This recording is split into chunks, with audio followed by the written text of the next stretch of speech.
Welcome to Car Shopping Questions and Answers. If you're car shopping right now, or you will be in the next 6 months, I want you to type me in the comments. If you are car shopping right now, or you will be in the next 6 months, type me in the comments. I'm here to talk to the people who are locked in, who care about their money for the next 30, 45 minutes about buying and leasing cars below market value. There's only three prices you can pay with any car. Market value, that's the price everyone pays. Negotiators pay market value. Above market value is people who just don't know how to negotiate at all, have no strategy. They're going to pay above market value. And then below market value. Below market value is reserved for the people with strategies, not negotiators. The reason we get below market deals is because we employ online strategies that are very easy to use, where we put dealers and banks against each other while we sit and relax at home. So start typing your questions. I do these live streams a couple days throughout the week to make sure you have all the answers you need to be able to buy, lease, and sell cars for the maximum money. And that's all we do here. So everything we'll be talking about is out of my new book. It's called It's called Cars from Home: 7 Steps to Saving Time, Money, and Avoiding Dealerships. It's 5-star rated, and you can get your copy for the next 30 minutes as part of my welcome offer for 75% off. It's normally $97, but if you get to my TikTok bio or my Instagram bio before 30 minutes is up, you got yours for $24. It'll be in your inbox in 2 or 3 minutes. I also have a comment on YouTube or in the Facebook comments for you to activate your 75% off. That's everything we'll be talking about today. Let's go with the first question, Dolan. Let's get the show on the road. And let's get to some unlearning and relearning. Philly Speed, the last car I bought, the dealership wanted me to use their financing instead of my pre-approval. So we always let the dealership see if they can beat the financing we have, but we also come in prepared. And now you got to be careful now, because banks are now scamming. Banks are locking people in with hard credit pull pre-approvals. So they know that the people are hip to pre-approvals. And so I want you to pay very close attention to any company, dealership included, that tries to lock you in, because that's the exact opposite of what we do. We do not let banks and dealerships lock us in, because that prevents us from shopping their competition. And the way that you save the big money, not the hundreds, if you want to save the thousands, the 3,000s, the 5,000s, the 10,000s, and more, is you're putting dealers and banks against each other. That is the name of the game, and that allows you to save more money than you've ever saved without being you could be the world's worst negotiator. You could be a horrible negotiator, and putting dealers and banks against each other is going to be how you save more money than the best negotiator in the world. So we don't do pre-approvals unless they're soft credit pull. If they're soft credit pull, we'll use the pre-approval to budget, because the only purpose of a pre-approval is to budget. Who's a homeowner? Type me if you're a homeowner. You know you got a pre-approval, or you got pre-approved for your mortgage to budget. They told you, based on your credit, based on your income, you could afford this much house, 300,000, 400,000, 600,000. They told you this is what your interest rate would be. This is what your monthly mortgage payment would be with taxes and insurance. So the only purpose for pre-approvals is budgeting. So now, when you don't, the reason why I hate bad pre-approvals, in my book I call them restricted pre-approvals, is because, one, they're going to activate the rate shopping window. Thanks, Dawn. The rate shopping window is a period of time that the credit bureaus give you to let multiple banks and lenders access your credit with a hard pull to compete. So within a 14-day period, you can have 20 banks access your credit, give you their best rate, so that you know you got the best rate because you created competition. Now, once you activate the first hard pull, the clock starts ticking. The clock starts ticking. And when you start, even see, You think this is your bank. It's not your bank. You don't own it. We don't own these banks. These are for-profit companies. Just like somebody said to me the other day at the gym, hey, I went to my car dealer and they told me this. I said, you own a car dealership? He said, oh, no, I meant the dealership that sold me the car. Okay, use those words wisely because it's not your dealership and it's not your bank. These people would not even want to know you if you weren't giving them money. So now that you actually know the truth and you're aware of what that is, let's start putting these people against each other so you can find out that these people aren't truly your friend. So the way we do it, I have a strategy I call the bank bidding war. This is what the credit bureaus allow. Again, you can Google Experian rate shopping, and you'll see an entire blog post that Experian put together saying how they allow you to rate shop with the hard pull, and at the end of the window, as long as you have multiple lenders within that period of time, not multiple dealers, not dealers running your credit, lenders, independent lenders, banks, credit unions, you're fine. At the end of the window, it's going to weigh on your credit like one hard inquiry. So if one hard inquiry would have lowered your credit score 10 points, 20 hard inquiries are going to lower your credit score the same 10 points because they see you're shopping for your rate.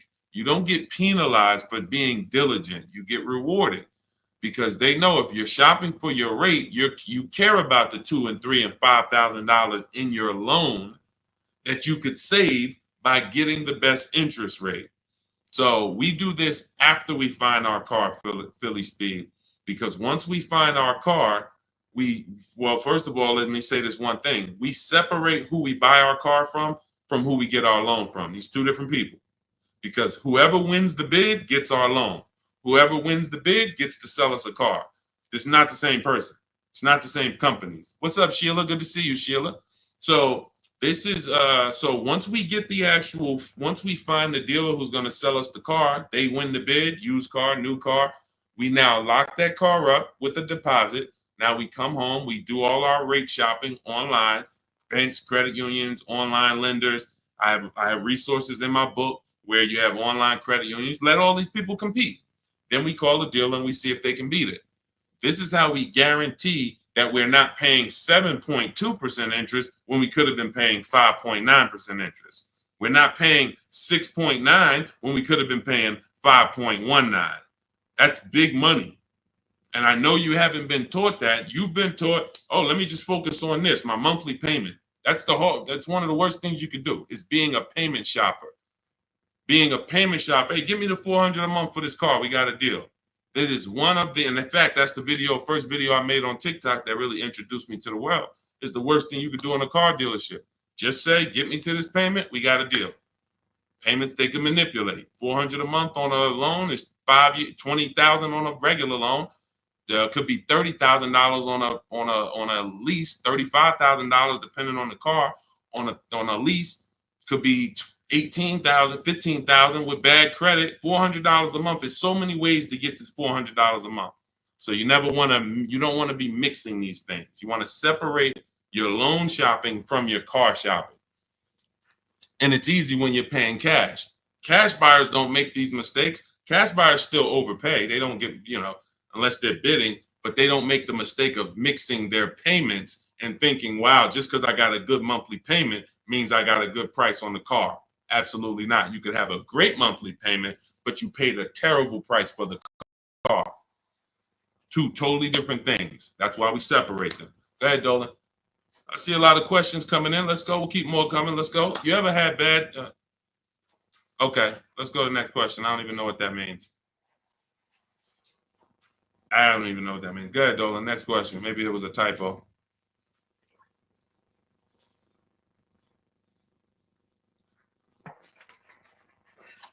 Can you please let us know if there's any limits for gap insurance if I'm upside down?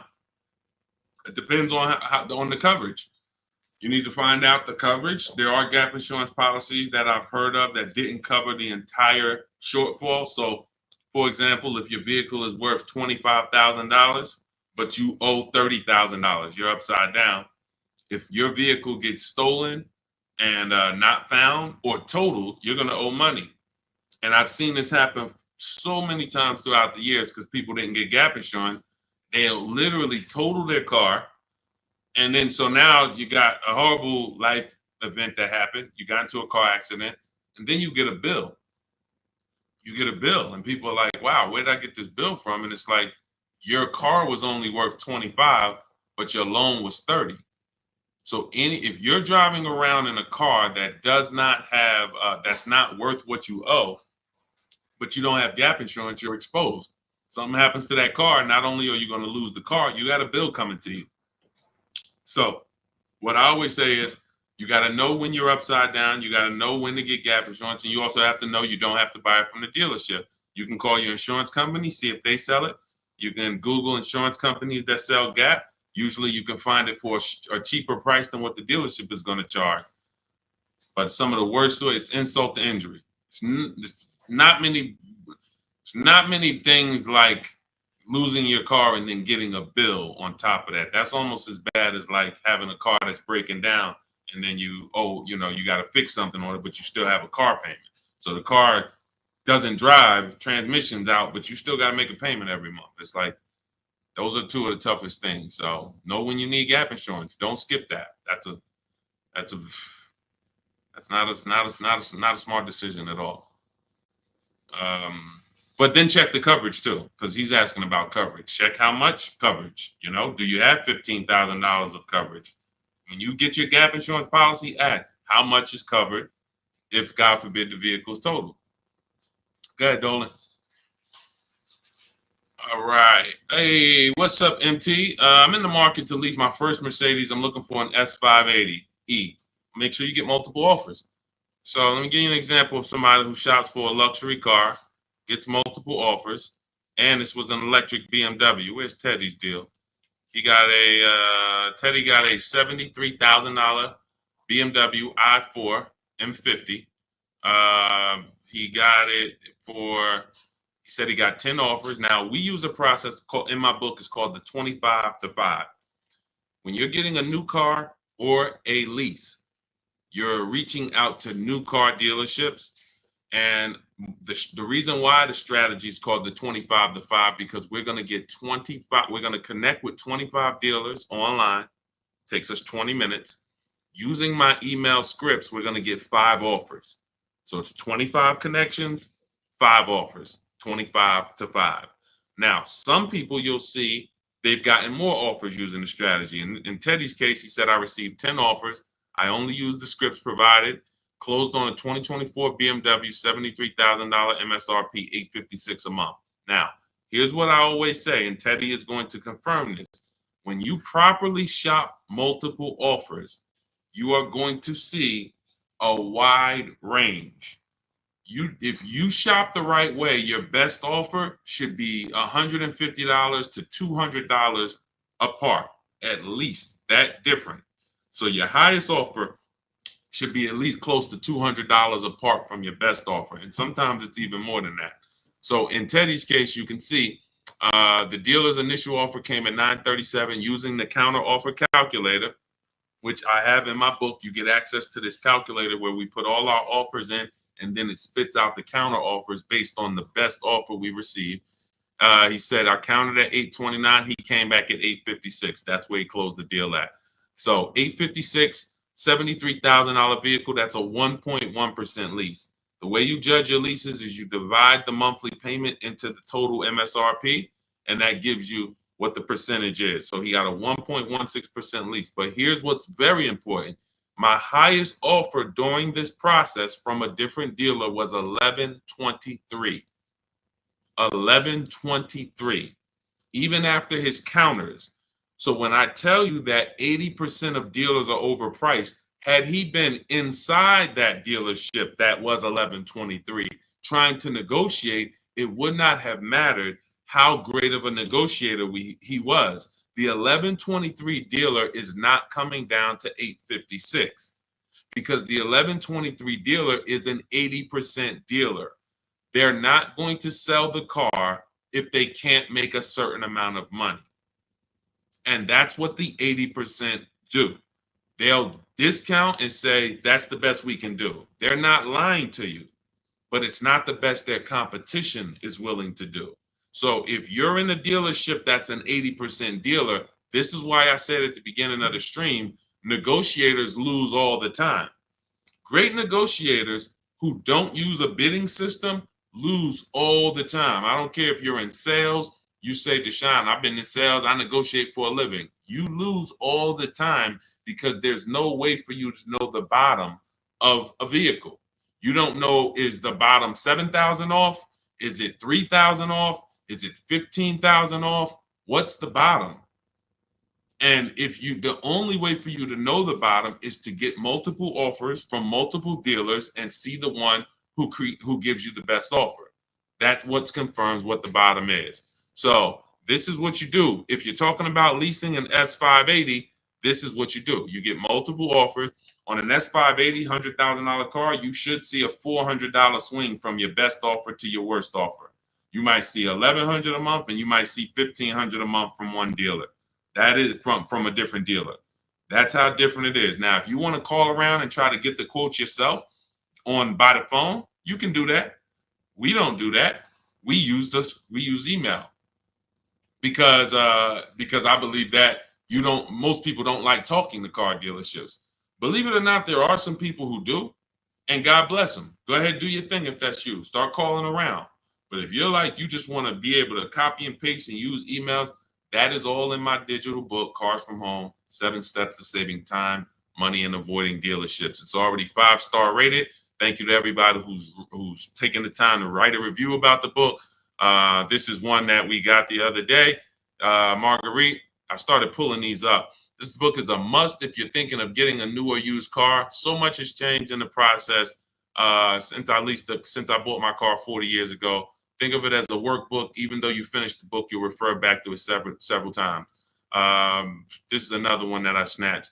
Deshone the Auto Advisor book, Leave Nothing to Chance from A to Z. He covers every aspect of car research, acquisition. I use the step-by-step approach from securing financing first to better understanding what I could realistically afford. Researched several vehicles, which led to the certified pre-owned. I reviewed my car specs, model years. See, what he's doing is he's walking you through the process I walked him through. That's what it is. It's a process. So when you get Cars from Home, my digital book, you now have a process for getting below market leases, process for getting below market car deals, a process for selling your lease instead of returning it to dealers and they go and sell your lease and make $2,000, $3,000, $4,000 and you didn't even know you could sell leases. You sitting here like, man, I didn't even know you could sell a lease. How much has that cost you? Let me ask you a question. You're like, Deshone, I didn't even know you could sell a lease. How much has just that alone cost you? If you don't know you could do it, you certainly don't know how to do it. There's still you listen, honestly, you might have been taught you can't even sell your car without the title. Who was taught that? I got to have my title before I could sell it. And I know this is true because when I was at the Mercedes dealer, people would walk in and the guy would be like, Deshone, is that the new one? I said, yeah, that's the new, the 20, whatever. I said, all right, as soon as I make my last payment, coming back to see you for that. I know. Most of the people are not going to admit it, but they didn't know. They don't know this stuff. So the reason why we have to get, I'm talking to you who are honest, who are willing to be honest and willing to take the bad news, because that's how we change. You cannot, if you won't admit that you didn't even know how to sell a lease, then how are you going to get to the point where you can sell leases and make $2,000, $3,000, $4,000? See, I always meet people with bad news because I care about your car deal. I'm not the person who meets you and says, hey, Milton, you're doing a great job. Brandon, Rindy, you guys are just doing a great job buying these cars. Look at your deals. Wow, you're getting 1% leases. Wow, look at all these offers. You're getting $5,000, $10,000, $15,000 off on all of these offers. Great job. Oh, man, look at your pre-owned car. You got a huge discount. Originally, this car was $50,000 and you got it with good mileage for $26,000. Wow, you got a great discount on this pre-owned car. That's not how I'm meeting you. That's not how I'm meeting you. I'm meeting you. You don't even know that you should be getting the new price of a used car. You're looking at a used car. Duh, I'm looking at a 3-year-old car. Deshone, how do I know if this is a good deal? Well, we need the brand new price. What was that car brand new? Was it 50? Hey, when I was looking at my Infinity truck, I was buying an Infinity truck 2 years ago. I was looking at 4 white ones. 4 white ones. They were between $30,000 and $32,000. Now, most people would have just said, oh, well, let me pick the best one. Close my eyes, did a roulette, and they would have got in trouble. Why? Because I know, which is what I teach you in my book and what I teach in these streams, you have to get the new price. So now I get the new price and I find out one of the vehicles brand new was 46, one was 48, one was 52, and one was 54. Brand new. So all of those cars, when they were 30 to 32, they look similar. Oh, they look so close in price. But once I understand that, oh, this one's 46. That one has $8,000 more equipment in it. The price became far. It became clear what value was the best. Somebody would have picked the $46,000 car and said, oh, well, that one they were asking the lowest price. Meanwhile, for $1,500 more, you could have got $8,000 more equipment. This is value. So these are the things when I meet you, this is how I come. Deshone, I know I made a lot of mistakes. I'm willing to hear the bad news so I can get to the good news, so I can stop making these mistakes.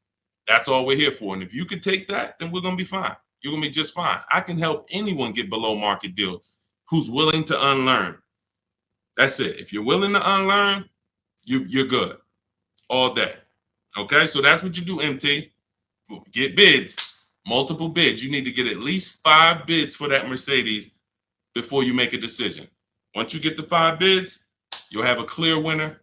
That's who you do business with. Go ahead, Dolan. And matter of fact, let me show this Mercedes discount too. Just so you know, MT, we just had somebody who got a Mercedes. And just so you know how much money is in there, you got to zoom in on this. But this was a $79,000 Mercedes electric one, just like the one you're talking about getting, except this is an EQE. And Milligan got $27,000 off. That's 20. Let me put that back on the screen. If you're on Instagram, if you're on YouTube, you can see this. $27,000 off. So I don't want you going in there thinking that, hey, if I could get $5,000 off, that sounds like a deal to me. Well, unless you get multiple offers, or you could leave a lot of money on the table, you'll end up overpaying by like $15,000, $20,000 and never know it. Go ahead, Dolan, shoot that next one up. All right, welcome to the new people who just jumped on. This is Car Shopping Questions and Answers. We're doing rapid fire Q&A. Any car question, throw it up, type it up. Dolan will pull it into the screen. And shout out to the people who have liked the broadcast. Hit that like button. It means a lot. You make sure you run once you do that, you let the algorithm know we're talking big money over here. All right, ID Corals. What's the most discount seeing on a RAV4 Premium? You're feeling for the bottom. That's a losing strategy. So when I look at a vehicle like Tiffany's vehicle, Tiffany, look, she gets a Mazda 2024 CX-90. Her best offer from all of her bids was $6,530 off. At the time last year, Eddie got a Toyota 2023 hybrid Camry. Those were hot. His best offer at the time was $2,086 under MSRP. That was a time when people were still charging over MSRP for some of these hybrids and some of these Camrys. So you don't know what your offer is going to be. I wish I could tell you that, hey, a Jeep Grand Cherokee, if you get $7,000 off, that's the bottom. A BMW X5, if you get $6,000 off, that's the bottom. No one knows. And frankly, there's never going to be a way to know. The only way that you possibly could know is if you're in our network and you see people who make a deal. I'll give you an example. If I see Ansley picks up his QX, his Infinity QX 60. I see Ansley, let's see. He picks up his Infinity QX 60, $58,000 vehicle. He gets it for $554, no money down. He leased it. $554, no money down on his lease. That's a under 1% lease, if you're not aware of how leases are judged. savvy people all know about the 1% rule. So if your lease payment is 1% or less than the MSRP, you stole a vehicle. So this is a 1% lease, no money down. That's the only way we can judge a 1% lease, not with money down. So when I look at the discount on this, he probably got $7,000-8,000 off that Infiniti. He might have got you can't get that type of payment without getting huge amounts off and huge rebates. But he did not know that he was going to get that type of payment on his Infiniti. He did not know that he was going to get that type of payment. He went in, he shopped the market using our strategies. And just so you know, once you know how to do this, it only takes you 90 minutes to shop the market. When you see these people, look at Ansley's last sentence. Started the process Saturday, accepted a deal Monday.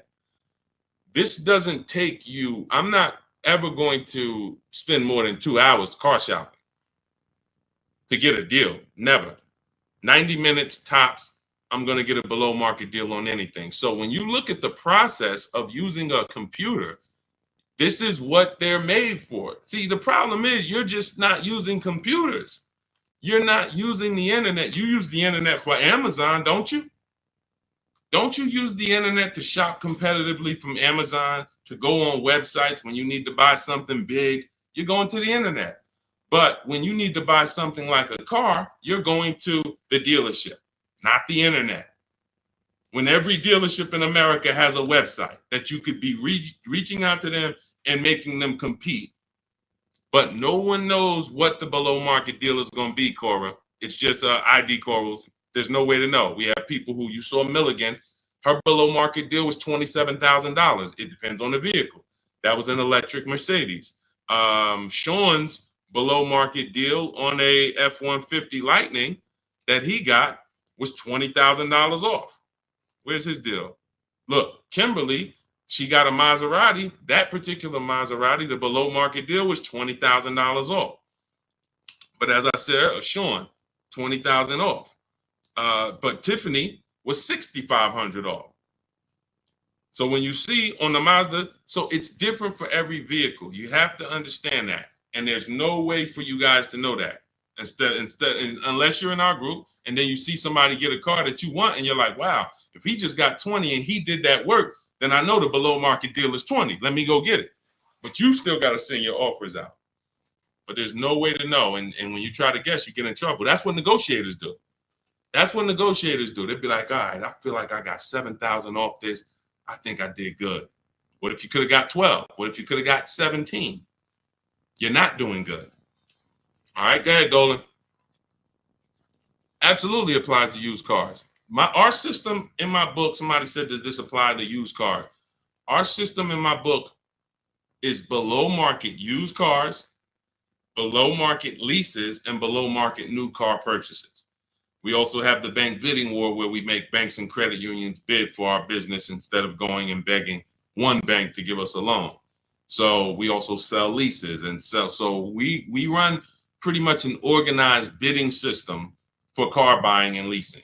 That's what we do. In a nutshell, what separates Cars from Home from any other channel? What separates my teachings from anyone else? We have an organized system for making people bid for our business. We send them through a round robin. That's how we have grandmothers who save more money than the best negotiator. It's just that simple. Rosalie. Rosalie's deal is insane. Look at Rosalie. And I wish some of you, I know some of you have these cars. That's the reason I show all of these different cars, because you might have these cars and you didn't get these prices. So that should be a wake-up call when I show all these cars, Jeep Grand Cherokees, QX50s, Mazda CX90s. Some of you have these vehicles. And you can look at your deal, look at your paperwork, look at your selling price. Look, do you see any rebates included? Look at your price and be like, you'll see, man, I didn't get these prices. She got a 2024 Infiniti QX60, $59,000 vehicle. Look, her payment is $592 a month. It's a $59,000 vehicle. Some of you lease this vehicle, you put down $5,000 and your payment's $500 a month. She put down nothing. So this is below market. I told you at the beginning of the stream, it's 3 prices that you can pay for any car. 3 prices. Market value, that's what negotiators pay. Above market value, that's for people with no strategy pay. Can't negotiate, no strategy. Just please, just get it over with. Tell me what it costs. They're paying above market value. And then below market value. Below market value is reserved for the people who know how to make people bid and compete for their business. Okay. All right, go ahead. Every time you get a hard pull on your credit, it brings down your credit score. That's why you want to mix them with, you want to have, all right. So first of all, you want to understand that this is called the bank bidding war. And this is an organized process that we created based on what the credit bureaus allow. The credit bureaus allow you to have multiple banks and lenders access your credit within a certain period of time, and it will show as one hard inquiry on your score. You'll see the inquiries, but the score, where one inquiry might drop your score 10 points, you could have 20 inquiries, but it's still going to be the same 10 points. And you can Google very simply, go to Google, type in Experian, which is a credit bureau, rate shopping. And you'll see the article that Experian themselves wrote telling you how you can rate shop. Banks don't want you to know this. Dealerships don't want you to know this, but we do this. So this isn't something that's new to us. It may be brand new to you, but think about that. If you are letting a lender lock you in to one offer, that means you're not shopping your interest rate. If you're going to Navy Federal because you're so gung-ho and super chummy with Navy Federal, but you're not letting anyone else compete against them, then you're not getting the best interest rate you could be getting. You certainly don't know it. You think because, oh, Navy Federal, they're my credit union, they would never charge me a higher interest rate than someone else would. Who said that? Their goal is to make money. So we use a strategy that is allowed by the banks, by the credit union, by the credit bureaus, and most people don't know about it. That's fine. Most people don't know anything about what I'm talking about. So everything that we're talking about here, most people don't know about selling leases. Most people don't know about getting bids for their cars instead of trading. Most people don't know about sitting online and contacting 20 dealers to get a lease quote using online scripts, emailing only to get 5 offers. Most people don't know about anything we're talking about, leasing, and how leasing saves you way more money than buying unless you keep your cars 8 years. If you keep your cars 8 years, then leasing doesn't save you more than buying. But if you don't keep your cars 8 years, leasing, getting below market lease deals like some of the ones you see that I've shown you, saves you way more, thousands more than buying. Most people don't know any of this. So it's not about that. It's about, will you know it, Dawn? I don't care about what most people know. I care about the people who are like, look, I want to know this. I want to know how to make sure I shop for my interest rate and don't let the dealer shop for it for me, or don't just let one bank give me their offer. No, it's too much money. You know the difference between, and I want to pull this up, the difference in interest between on a $40,000 loan, $40K loan, what's the difference in interest from, let's say, 5.9 to 7.9%? Because we're so busy talking about the money on the car, but we totally overlook the money in the loan. And we don't. So when in my process, those of you who have my book, you know the bank bidding war. You know we're taking shopping at home for our loan just as serious as we're taking getting the best price for our car.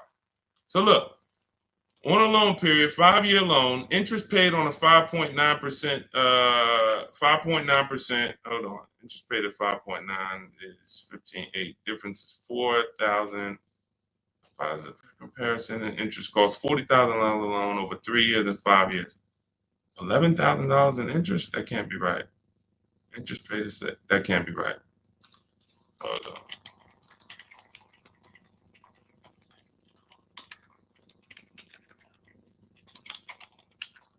$7.9%. How much interest is paid on a 5-year loan? 7.9%. Could be over $15,000. That's impossible. 7.9 is that's impossible. Hold on. Now I gotta figure this out. I know it's a big difference. I know it's thousands different, but on a $40,000 loan, hold on. Wow.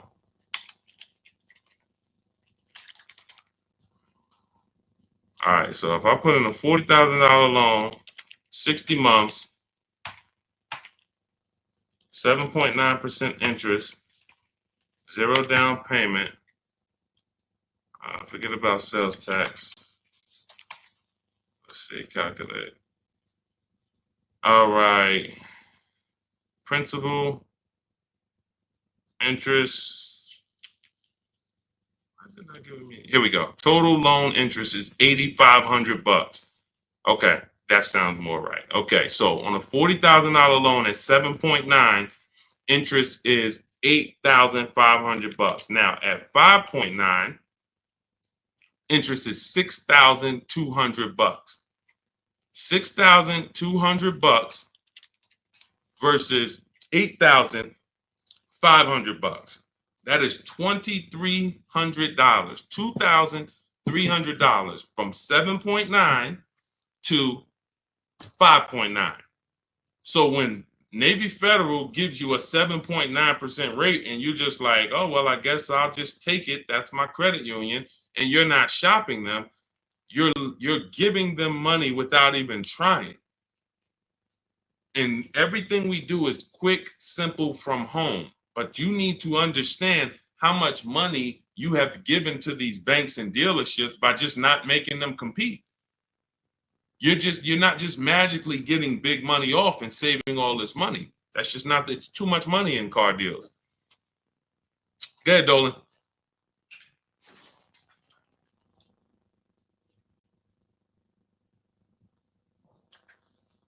See, I see a lot in a lot of these questions. What I'm seeing is people trying to feel for the bottom. You don't want to use competitive strategies. You're not going to get there that way. Michelle, what's a good APR on a 2014 car? First of all, a 10-year-old car, you shouldn't have a loan. In my book, I teach something called the rule of 72 and the 10th birthday. 72 months is the longest loan you want to take on a car. Anything longer than that is like a 50-year mortgage. If you got to take a 50-year mortgage to afford a house, you can't afford the house. So why is the 10th birthday there? Well, that's because we should have the car paid off by the 10th birthday. In true affordability, you can do this. If you can truly afford a car, you can do this. You can get a car on a 6-year loan that has a payment that you can pay off by the time the car turns 10. You know who can do this? People who are buying cars they can't afford. People who want to get the Dodge Hellcat or the Dodge Demon and they can't afford the $70,000. So they're going to get one that's a 2017 with 90,000 miles on it, and they're going to pay 15 for it, 15,000. But the car is crap. Car's crap, 18,000, 20,000, but it's crap.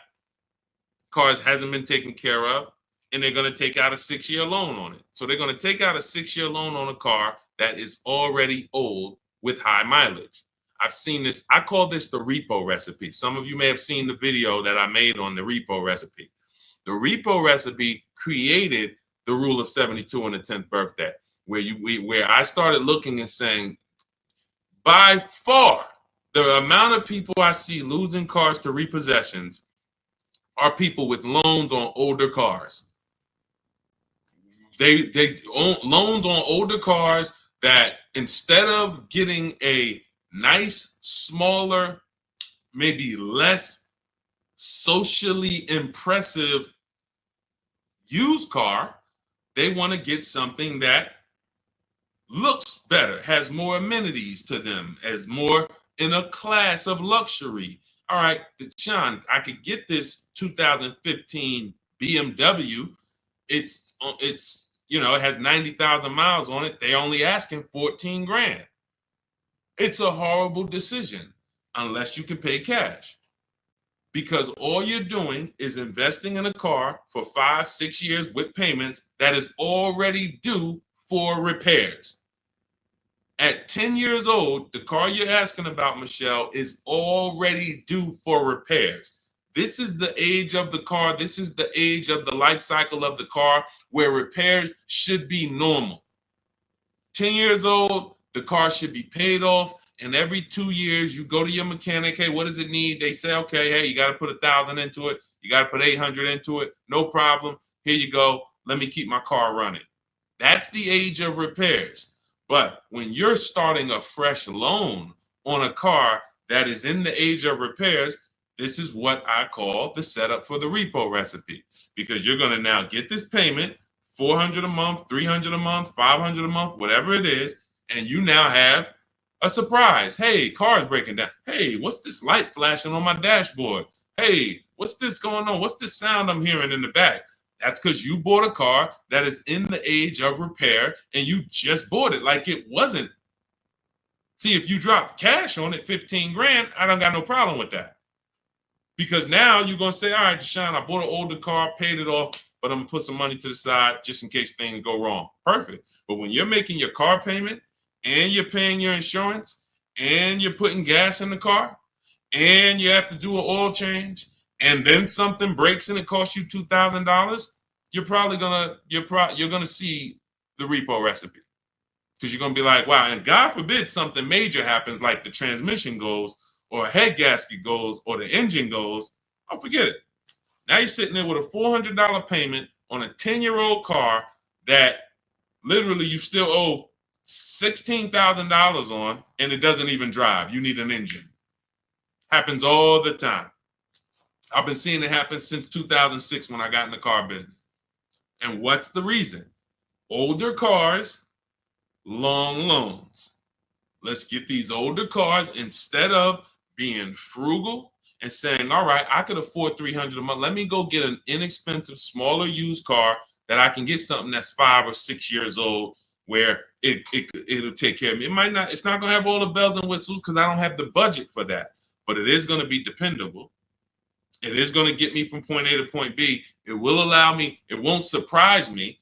I'm not going to come out one day to go to work and the car is broken down on me. Now I'm calling out of work and I got to call a tow truck and all of this stuff you're going to have with this 2014. So these are the things that I speak to my family about, to my friends when I was in the car business. These are the things that I would speak to people about, Michelle. A loan on a 2014 is a horrible idea. I can't even tell you what a good APR would be, but if you had said what's a good APR on a 2020, I can tell you we need to bid that out. We don't know what a good APR is. Is it 5?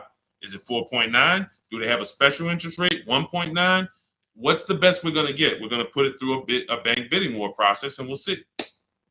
That's it. But a 2014, that's just too old of a car to have a loan on. Go ahead, Dolan.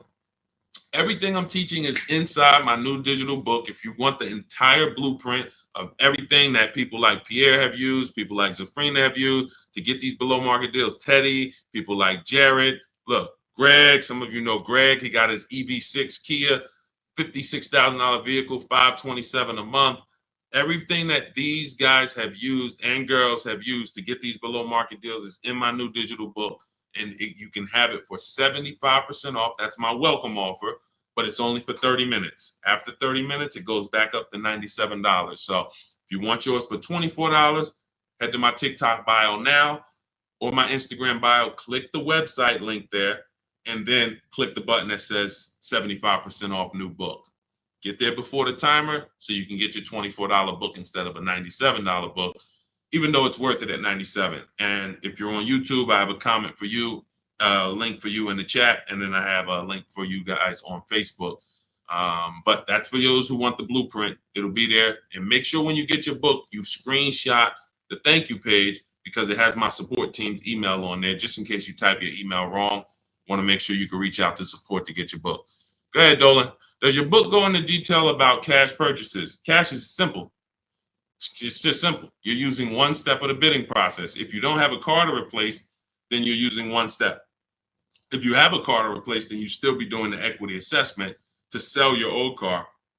You just wouldn't need the bank bidding war because you're not financing. But for sure, if you use you'd be using the same process that Milligan used. Milligan used to save $27,000 off her car. Pierre, he got his pre-owned Mazda. He got 20% off certified pre-owned CX5. Used the perfect budget calculator.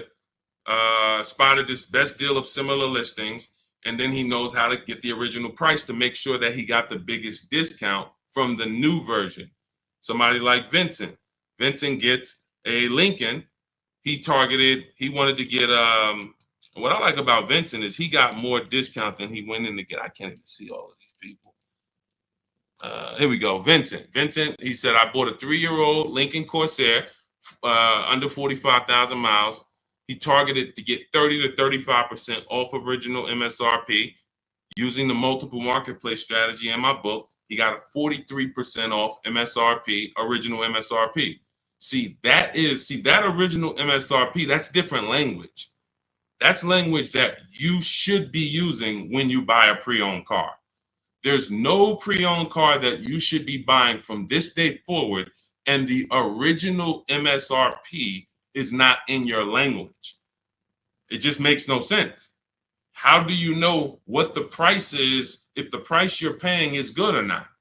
What are you basing it off of? Market value? What the other ones are listed at all? That doesn't matter. What matters is how much was that car originally?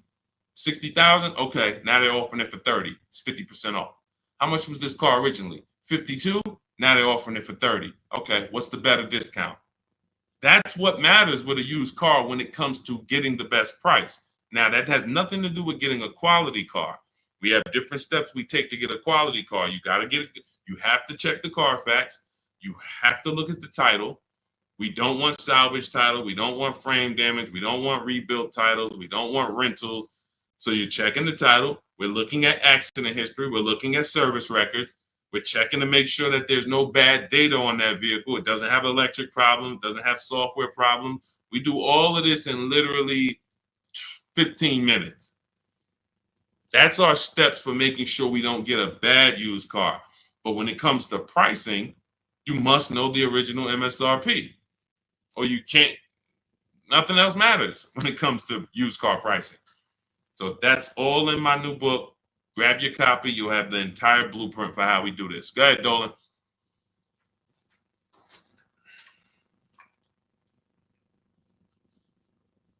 What do you do if your loan is upside down and you want to lease? Transfer it over. In my book, we have 2 ways to get out of a negative equity. There's 3 options with negative equity. 2 lead to a car, 1 does not. So just so you understand the severity of negative equity I call the bad credit for people with good credit. Because when I was at the dealership, people walk into Mercedes, and if they left with they could have an 800 score. If they had too much negative equity, they were not leaving with the car. So there's only 2 things that I've witnessed in my career that stop people from getting deals on cars. Credit's too bad, negative equity. So that means it's a serious thing. So what I say is understand the cause. The cause, which you seem to know already, Lavis, is you should be leasing, but you buy.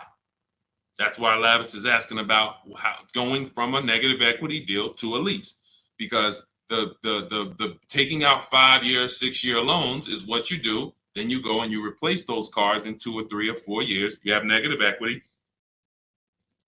Happens all the time, especially to you who doing no money down deals. And to those of you who are putting down like 5, 10 grand, you don't have any negative equity, but you're losing that money. You're not getting that money back. You put down 5 grand, 10 grand on a car, then you come to trade it in 5 years, and you come to trade it in 3 years. You're not getting that 5, 10 grand back. You don't because it's just the car depreciates too much. So you're just throwing money at these cars that is not coming back to you. When you are going for a lease now, we have 2 ways that you're going to transfer to a lease from a negative equity deal. We're going to do our equity assessment. You're going to go to CarMax, go on these websites, CarMax, Driveway, Carvana, KBB, Instant Cash Offer, Car Gurus, and AutoNation. Sell my car. 6 offers. So they're going to give you 6 offers on your current car. Now, that is going to be the smallest amount of negative equity that you're going to have, because that's the best offers you're going to get. These are companies that fight every day to buy cars. That's what they do. So they're not lowballing. They're not saying, hey, we'll throw out one number here and then we'll negotiate. Hey, Charlene, good to see you. Good to see you, Michael Singleton. They're not doing that. They're coming in and saying, all right, we're going to put our best offer online.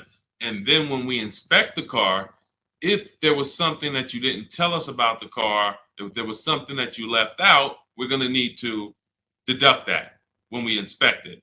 So they're putting their best offers online right there. And so that means that's going to be your lowest amount of negative equity, because you're getting the most for your car if you sell to one of them.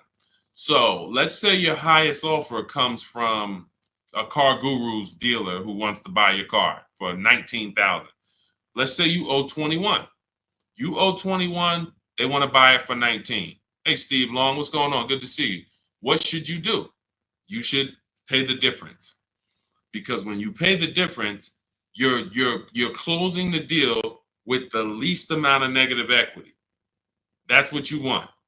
You're closing the deal with the least amount of negative equity. And so when you go buy your car, your next car, or lease your next car, rather, in your case, negative equity has nothing to do with the deal. So that's what you would prefer to do. Pay the difference and then go out and get bids for your lease and then do a clean deal. But now let's say, they offer you 19 and you owe 29. So you are now $10,000 upside down. You can't pay the difference. I don't have 10 grand to pay the difference. Okay. Now what you have to do is you have to transfer that negative equity to your next deal, which means you have to trade your car in. And we don't trade. We don't like trading because you can't get bids. What's up, Dion? Good to see you. You can't get bids. The reason why when y'all hear me say trading is a curse word is because you don't get the money your car is worth trading it. You don't get the money anything is worth trading it. So now you've bought this car, you found this deal, but now you have to go to the dealer and say, all right, I need you to take a look at my car. Now, what happens if Carvana offered you 19, but this dealer can only pay 17? It's just all they can pay. They can't match that offer. So you're going to have more negative equity in most cases when you have to do this. So, but that's okay. If you can't pay the difference, this is your only option. Now, it's very important for those of you who are trying to do negative equity trades and then go into a lease that you understand loan to value ratios, because that's what's stopping you from getting your deals. When you go to buy a car, the bank usually gives you 20% above the value of the car. That's the max the bank is going to really give a person with good credit. Sometimes a little more, but we'll use that it could go to 25%. Ridiculous banks will go to 30%, but 20% is really benchmark. So if the car you're buying is 40, the bank is going to lend you max 48,000. That's 20%. So no dealer, no bank. What's up, Benito? Nobody can get $50,000 approved on that $40,000 car. So when you buy your car, you're trying to buy the car, put the taxes in, put the fees in, and then throw the negative equity in. So the car was 40. Next thing you know, you're at 52, and you want to do a no money down deal. And you're wondering why you can't do a no money down deal, because the bank is saying we're not going to lend 52 on a $40,000 car. That's when they come to you and they'll say, hey, you got to put money down. Can you come up with $5 grand? Because we can't get the bank to approve it. It's loan to value. Now, also, what you need to keep in mind is when you can get big discounts off the vehicles, you can actually bring over more negative equity. When you look at Sean saved 20 grand off his vehicle. If he had to throw 7 grand negative equity on there, he could do it. If you had to throw it, honestly, he got a $20,000 discount. If he had to throw 20 grand of negative equity on here, he could do it. Payment's going to be high, but he could do it. It wouldn't affect the loan to value ratios because he got a huge discount off the vehicle. We talked about Tiffany. She got $6,500 off of her vehicle, her Mazda CX-90. If she wanted to slap $7,000 of negative equity on top of this deal, she could do it because she got a big discount. And the bank says, well, we're basing the loan off 44, not the fact you bought it for 36, 38. You got a big discount, but that we don't care about that. We're looking at 44 and we'll lend up to 51 or whatever. So if she gets $7,000 off and she wants to throw $7,000 in negative equity, the bank's going to say that's fine, no problem. So it has a lot. It has a lot to do with how much negative equity you have, and also what is the vehicle you're getting and how much discount did you get off that vehicle. That's what matters. So make sure you understand what's causing negative equity, which is for you. So because, like I said, Lavish seems to understand she's going into a lease, but the cause for negative equity is buying cars when you should be leasing. Very simple. Yeah, Bella, that's a $7,500 rebate, and that's not the only thing you should be thinking about. Like you want to look at what discount can you get in addition to the $7,500 rebate. That's how we have people that are saving, $15,000, $10,000, $20,000. They're getting the rebates for the electric vehicles, but they're also getting huge discounts from the dealers that are winning the bid. Go ahead, Dolan, shoot the next one out.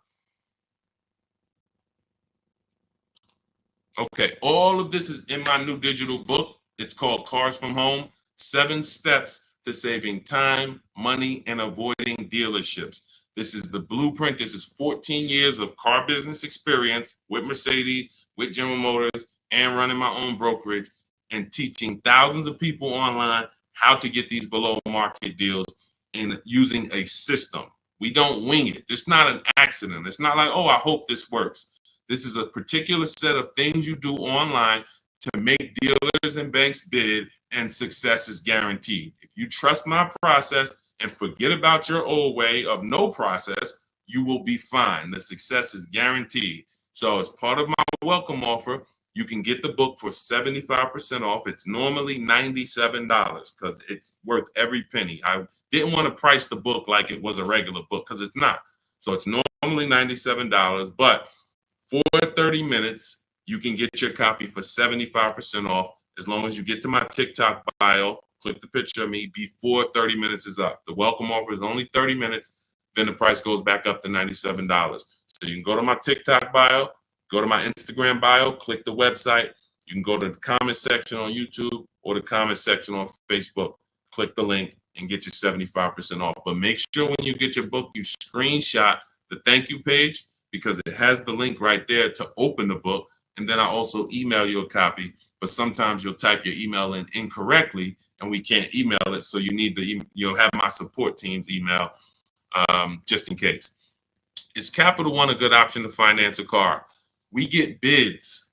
We spent a lot of time. You must have just jumped on, Jen. We get bids.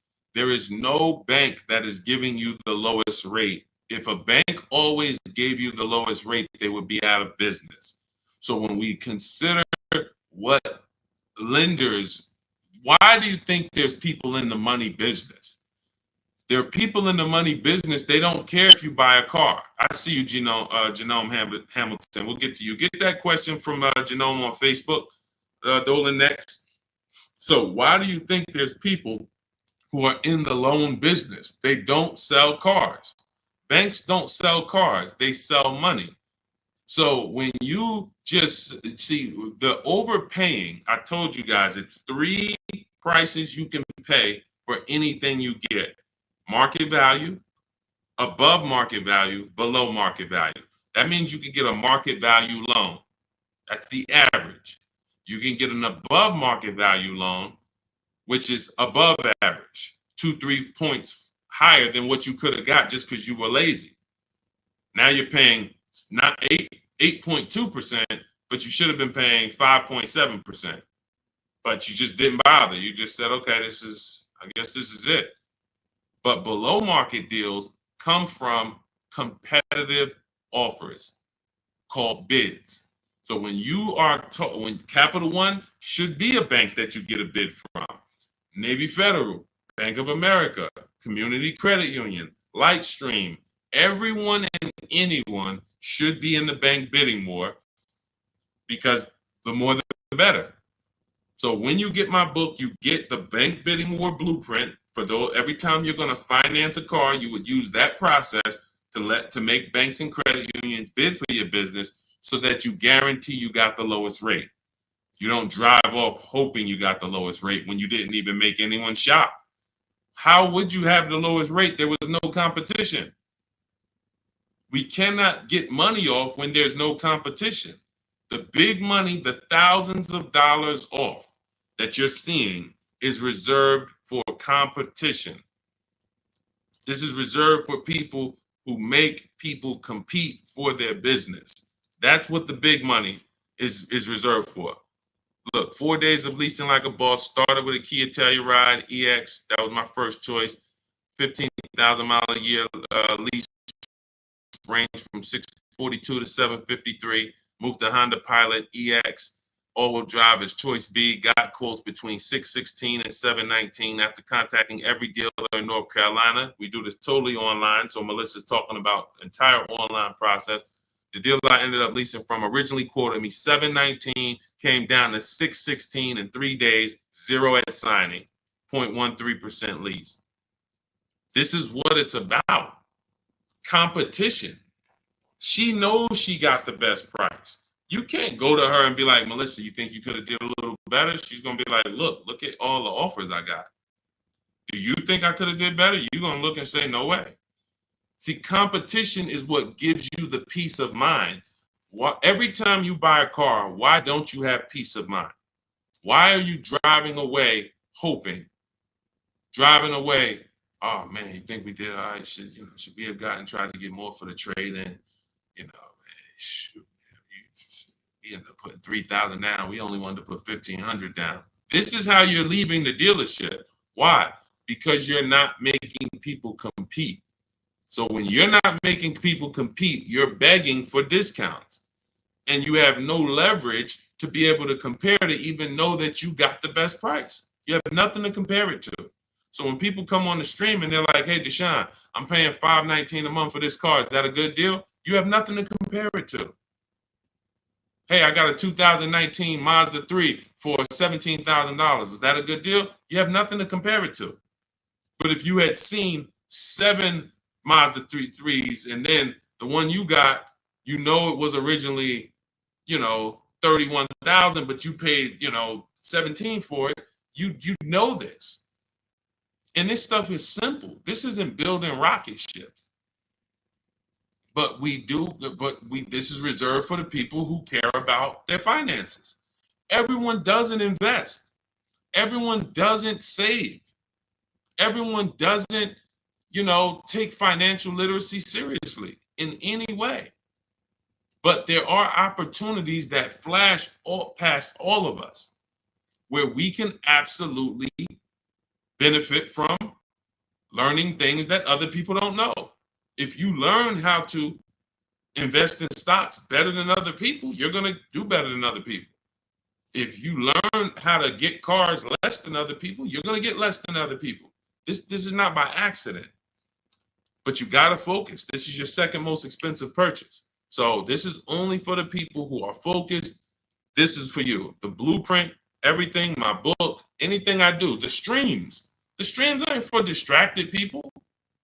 We can't do nothing with distracted. There's people on here right now. They've got me on one channel, playing video games on the other channel, and then eating with another hand. And they think it's hard to win like that. And we're going to talk about a $30,000, $40,000, $50,000 transaction, and you're not even really focused. So I want the people who are focused to understand your success is guaranteed. Just by being locked in, your success is guaranteed. Because we have a process that you can trust that you no longer have to wing this car buying thing. I've been in this thing since 2006. Car buying is very predictable. New cars, used cars, leases. There is nothing a car salesman is going to say or type to me or send to me in an email or send to my people that I haven't seen before. I used to have to send those same emails, copy and paste them. It's so predictable. So once you understand that, you'll understand why we're able to get these deals. All we're doing is putting people against each other. Simplest terms. Simplest terms. But we do have some advanced stuff when it comes to leasing versus buying. Obviously, this is more advanced teaching that people don't understand. But getting the money off, it's competition. Competition. Go ahead, Dolan. Shoot the next one in. Jerome Hamilton, if I get a GM employee discount, can I get a better lease? Who knows if they're going to really give it to you?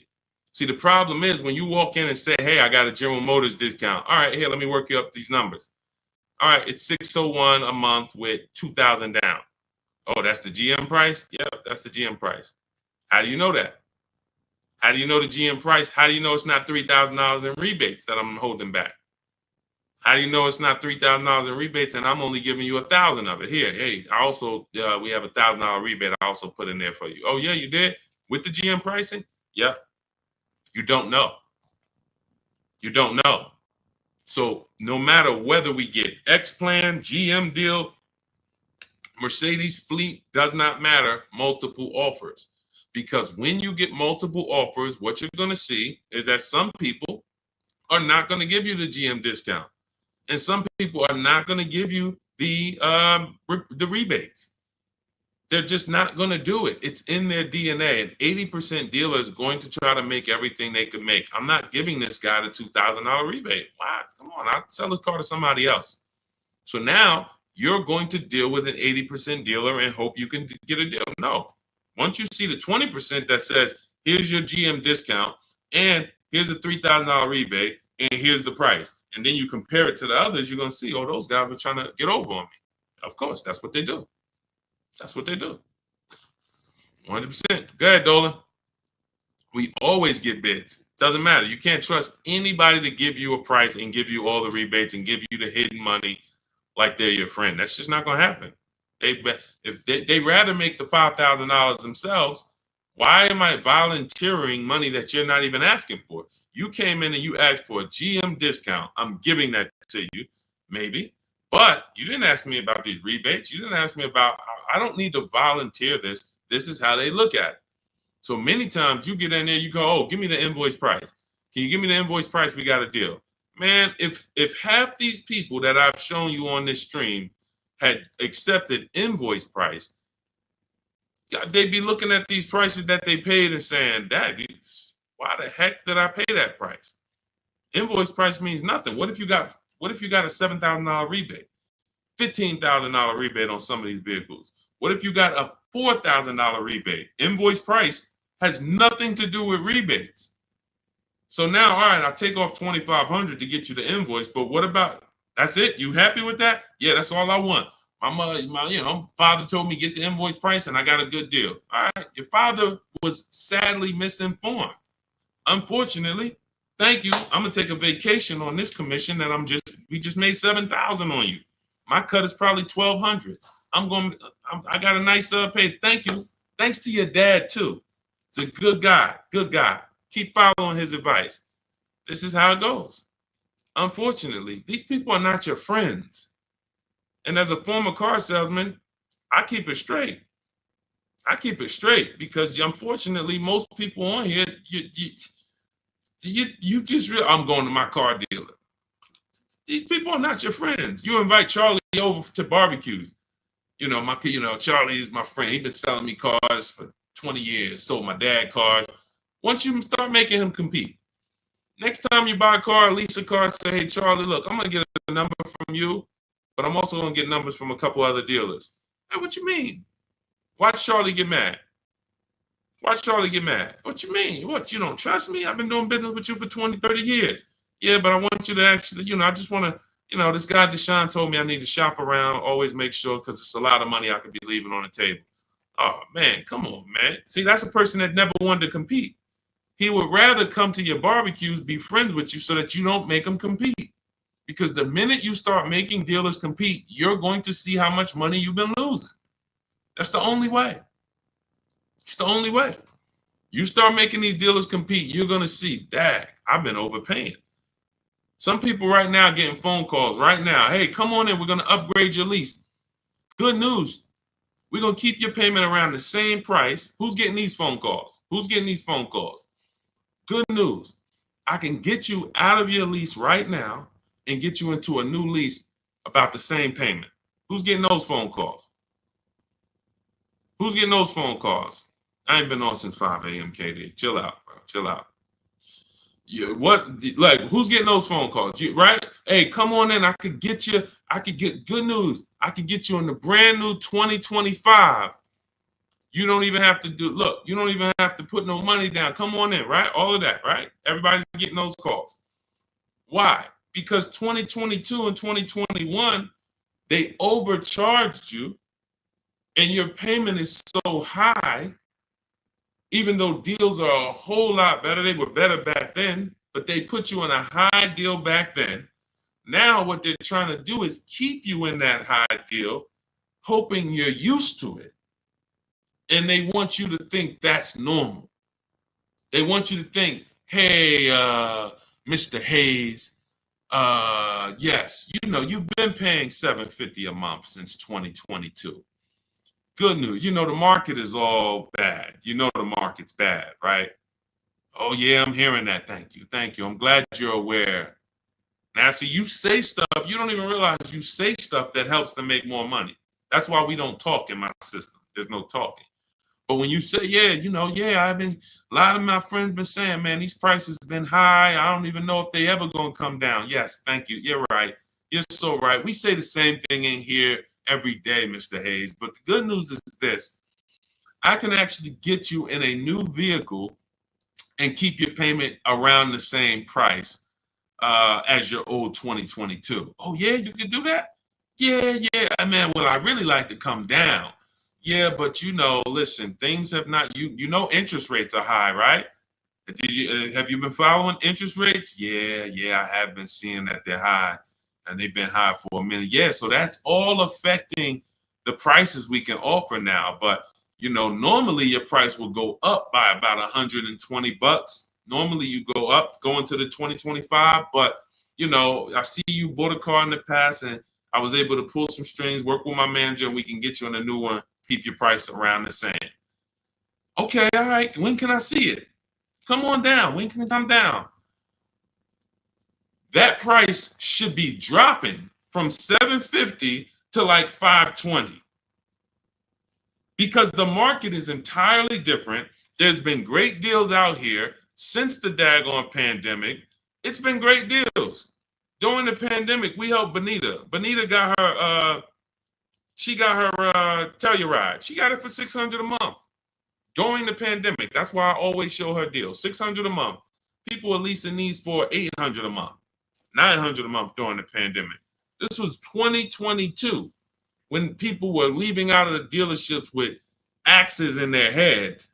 Couldn't believe how high they were paying. She believed $600 a month, her dream vehicle. So these deals have been out here. Look, Greg made this deal. Look, we've been making deals, below market deals. Look at Danielle. $44,000 vehicle, $550 a month, no money down. Charles, Palisade, $48,000 vehicle, $597 a month. Hyundai Palisade, top 5 SUVs in the market the last 3 years. So the people who tell you there's no deals, they don't know how to get them. So yes, when you go into, when you don't have strategy, I told y'all, I've said it, I think 3 times, maybe 4 on this stream. There's only 3 prices you can pay. Market value, that's what all the negotiators are going to pay. They think they did well. All they did is pay the average price of a negotiator. Now you got above market value. That's for the people who can't negotiate. You don't like negotiating. You're not good at it. You just close your eyes and hope that it works out for you. You're paying above market value. And then below market value, which is what you see these people pay because they're not negotiators. They make people bid. And when you make people bid, You don't have to be a negotiator. If someone comes in to fix, you want to get your kitchen redone, and they tell you, okay, it's going to be $50,000. Yeah, hey, is that your best price? All right, yeah, all right, because I'm going to have 3 or 4 other people come in and get a number too. Okay, well, I might be able to get you from like 50 down to like 45. Okay, it's all right. I'm going to have another person come. Another person says, I could do it for 41. Another person says, I could do it for 60. Okay, another person, I could do it for 42. Now you're creating competition, and all of them you tell, hey, I'm getting multiple bids, and they're going to give you their best offer. Doesn't mean they're going to win, but when they know you are getting other prices, they're going to give you their best offer. And that's what I tell you. When people say that's our best offer, Mr. Nunn, that's my best offer, Mr. Henderson, they're not lying to you. That's their best offer. They're not going any lower because they want to make a lot of money. Look, man, I'm making $6,000 on this car. If I can't make it, I'll sell it to someone else. I'll sell it to someone else. I don't need to sell. That's how the 80% of dealers think. You expect the incentive to get a lot better the next few months, especially Ram. What are the incentives now? Unless you can tell me that you shop multiple dealers for Rams and you can show me 5 different offers you've gotten on a Ram, you don't know what the incentives are now. How can we wonder if stuff's going to be better? What are you comparing it to? You went into one dealer, Dodge dealer, hey, how much is this Ram? They told you and you're like, oh, well, that's expensive. 80% dealer. 80% dealer. And again, the only way for you to see how much you've been overpaying is to start using these strategies that we teach for multiple offers. And I know, sometimes it's hard to face that. Sometimes you would rather not see how much you've been losing. And that's understandable. It doesn't make financial sense, but it's an emotional decision that's understandable. I don't want to know, Deshone. I would rather keep shopping the way I've been shopping and save no money or the same money rather than shop the new way and then see that the old way was costing me tens of thousands of dollars. That doesn't make financial sense. But the people when you ask, are the incentives good? You got to know what the incentives are now. That means we run the market. When I was shopping for my mother a couple years ago, I ran all the offers on a Mazda CX-5 for her in October. I didn't like the deals. I didn't like the lease offers. I contacted them again in November, emailed them all again. Hey, what do we look like in November? Didn't like the deals. Emailed them one more time in December. Or one of the dealers actually reached back out to me and said, hey, I got this car coming in. We did the deal in December. That is keeping track of incentives. That's monitoring programs. If I shop the Ram right now, it'll take me no more than 60 minutes to get literally 5 to 7 offers on Ram. Using my system, the 25 to 5 strategy in my book, I go into the book, I literally use my scripts, and in 60 minutes, 90 minutes, I'll have 5, 7 offers on Rams. That's just how it works. So now I'm able to look and see, all right, what type of discounts are they offering? What are the incentives? What are the programs? Do I like them? Do I not? All right, let me check back let me check back next month. Let me see if there's any new incentives. So that's the way it works. That's the way you move the market. We have to be able to monitor what the deals are. But I see, unfortunately, there's a lot of you who you want to try to fill for the bottom. That's just what you've been trained to do. It's a losing strategy. I would love for you, if I was still at the dealership, I'd love for you to come and try to fill for the bottom. Especially if I work for a manufacturer where we got rebates a lot. Come on in, fill for the bottom. $3,000 off is a good discount. When's the last time you got $3,000 off a vehicle? I just think, I think I might be able to get more. Okay, listen, we settle at 5.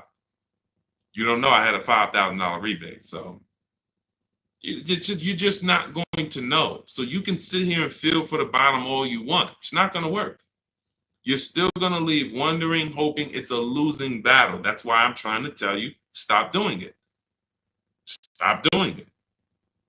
You're asking, okay, what's a good interest rate for this vehicle? You're trying to feel for the bottom instead of sitting at home the way my book teaches you and making people bid and come to you and have all of these people begging for you to do business with them. Oh, how much discount should I be getting off of a Toyota Camry? Feeling for the bottom. Instead of sitting at home, contacting 25 dealers online, using my strategies, using my scripts, and saying, okay, now I got 7 offers on a Toyota. Oh, I see the biggest one is giving me 5,000 off. Okay, that's the market. That's the below market. You cannot feel for the bottom. You can keep doing it. It's just a losing strategy. You're never going to get the discount, the maximum discounts, feeling for the bottom, walking into a dealer. It's just never going to happen. So for those of you who are tired of that, you're like, I don't want to be feeling for the bottom anymore, Deshone. I don't want to be worried about being a good negotiator, Deshone. I want to be able to have a plain, simple system for getting dealers and banks to bid for my business. That's what Cars from Home is, my digital book. 7 steps to saving time, money, and avoiding dealerships. You can get your copy for 75% off. That's my welcome offer. In my TikTok bio, click that picture of me, or click my Instagram picture, go to my bio, click the website, and then you'll see a button to activate your 75% off your book. Grab it. It'll be in your inbox. You'll have all the strategies necessary for paying these prices, the same prices you've been seeing me share throughout the stream. Or if you're on YouTube, I have a link for you in the comments. If you're on Facebook, I have a link in the comments for you. Grab your book, use it, and shop empowered. The old days are over. The days of going into dealerships, over. Spending more than 30 minutes in a dealership, over. You'll never do that again. Begging for discounts, over. Not knowing what to say, hoping, oh man, they told me don't tell them I had a trade. All of this garbage that they've been none of this stuff works because you're not employing competition. So all of those days of that's over. Watching social media videos, all right, man, let me try to remember this. All of that is over because we have the blueprint. It's already 5-star rated. You can Google it. Thank you to everybody who's reviewed the book on Goodreads. We appreciate you. We couldn't get to this many reviews and a 5-star rating without you guys taking the time to rate the book and review it. But grab your copy. As long as you get there before the 30 minutes is up, that welcome offer is only good for 30 minutes. After that, the book does go back up to $97, which is still a great price. But $24 is better than $97. So get there before the 30 minutes is up. TikTok bio, Instagram bio, YouTube comments, Facebook comments. Use the book and go win. All right? Unlearn everything you've been taught. That's the key. Leave everything you've been taught at the door. Trust this process. Success is guaranteed. All right? God bless you. I'll see you on the next stream.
Look, so we're explaining how you can take negative equity. If you get a car that you end up getting with a big discount, you can bring the negative equity over. And this Ionic deal, when this person shared it with me that they got a couple days ago, they got a $49,000 vehicle for $325 a month.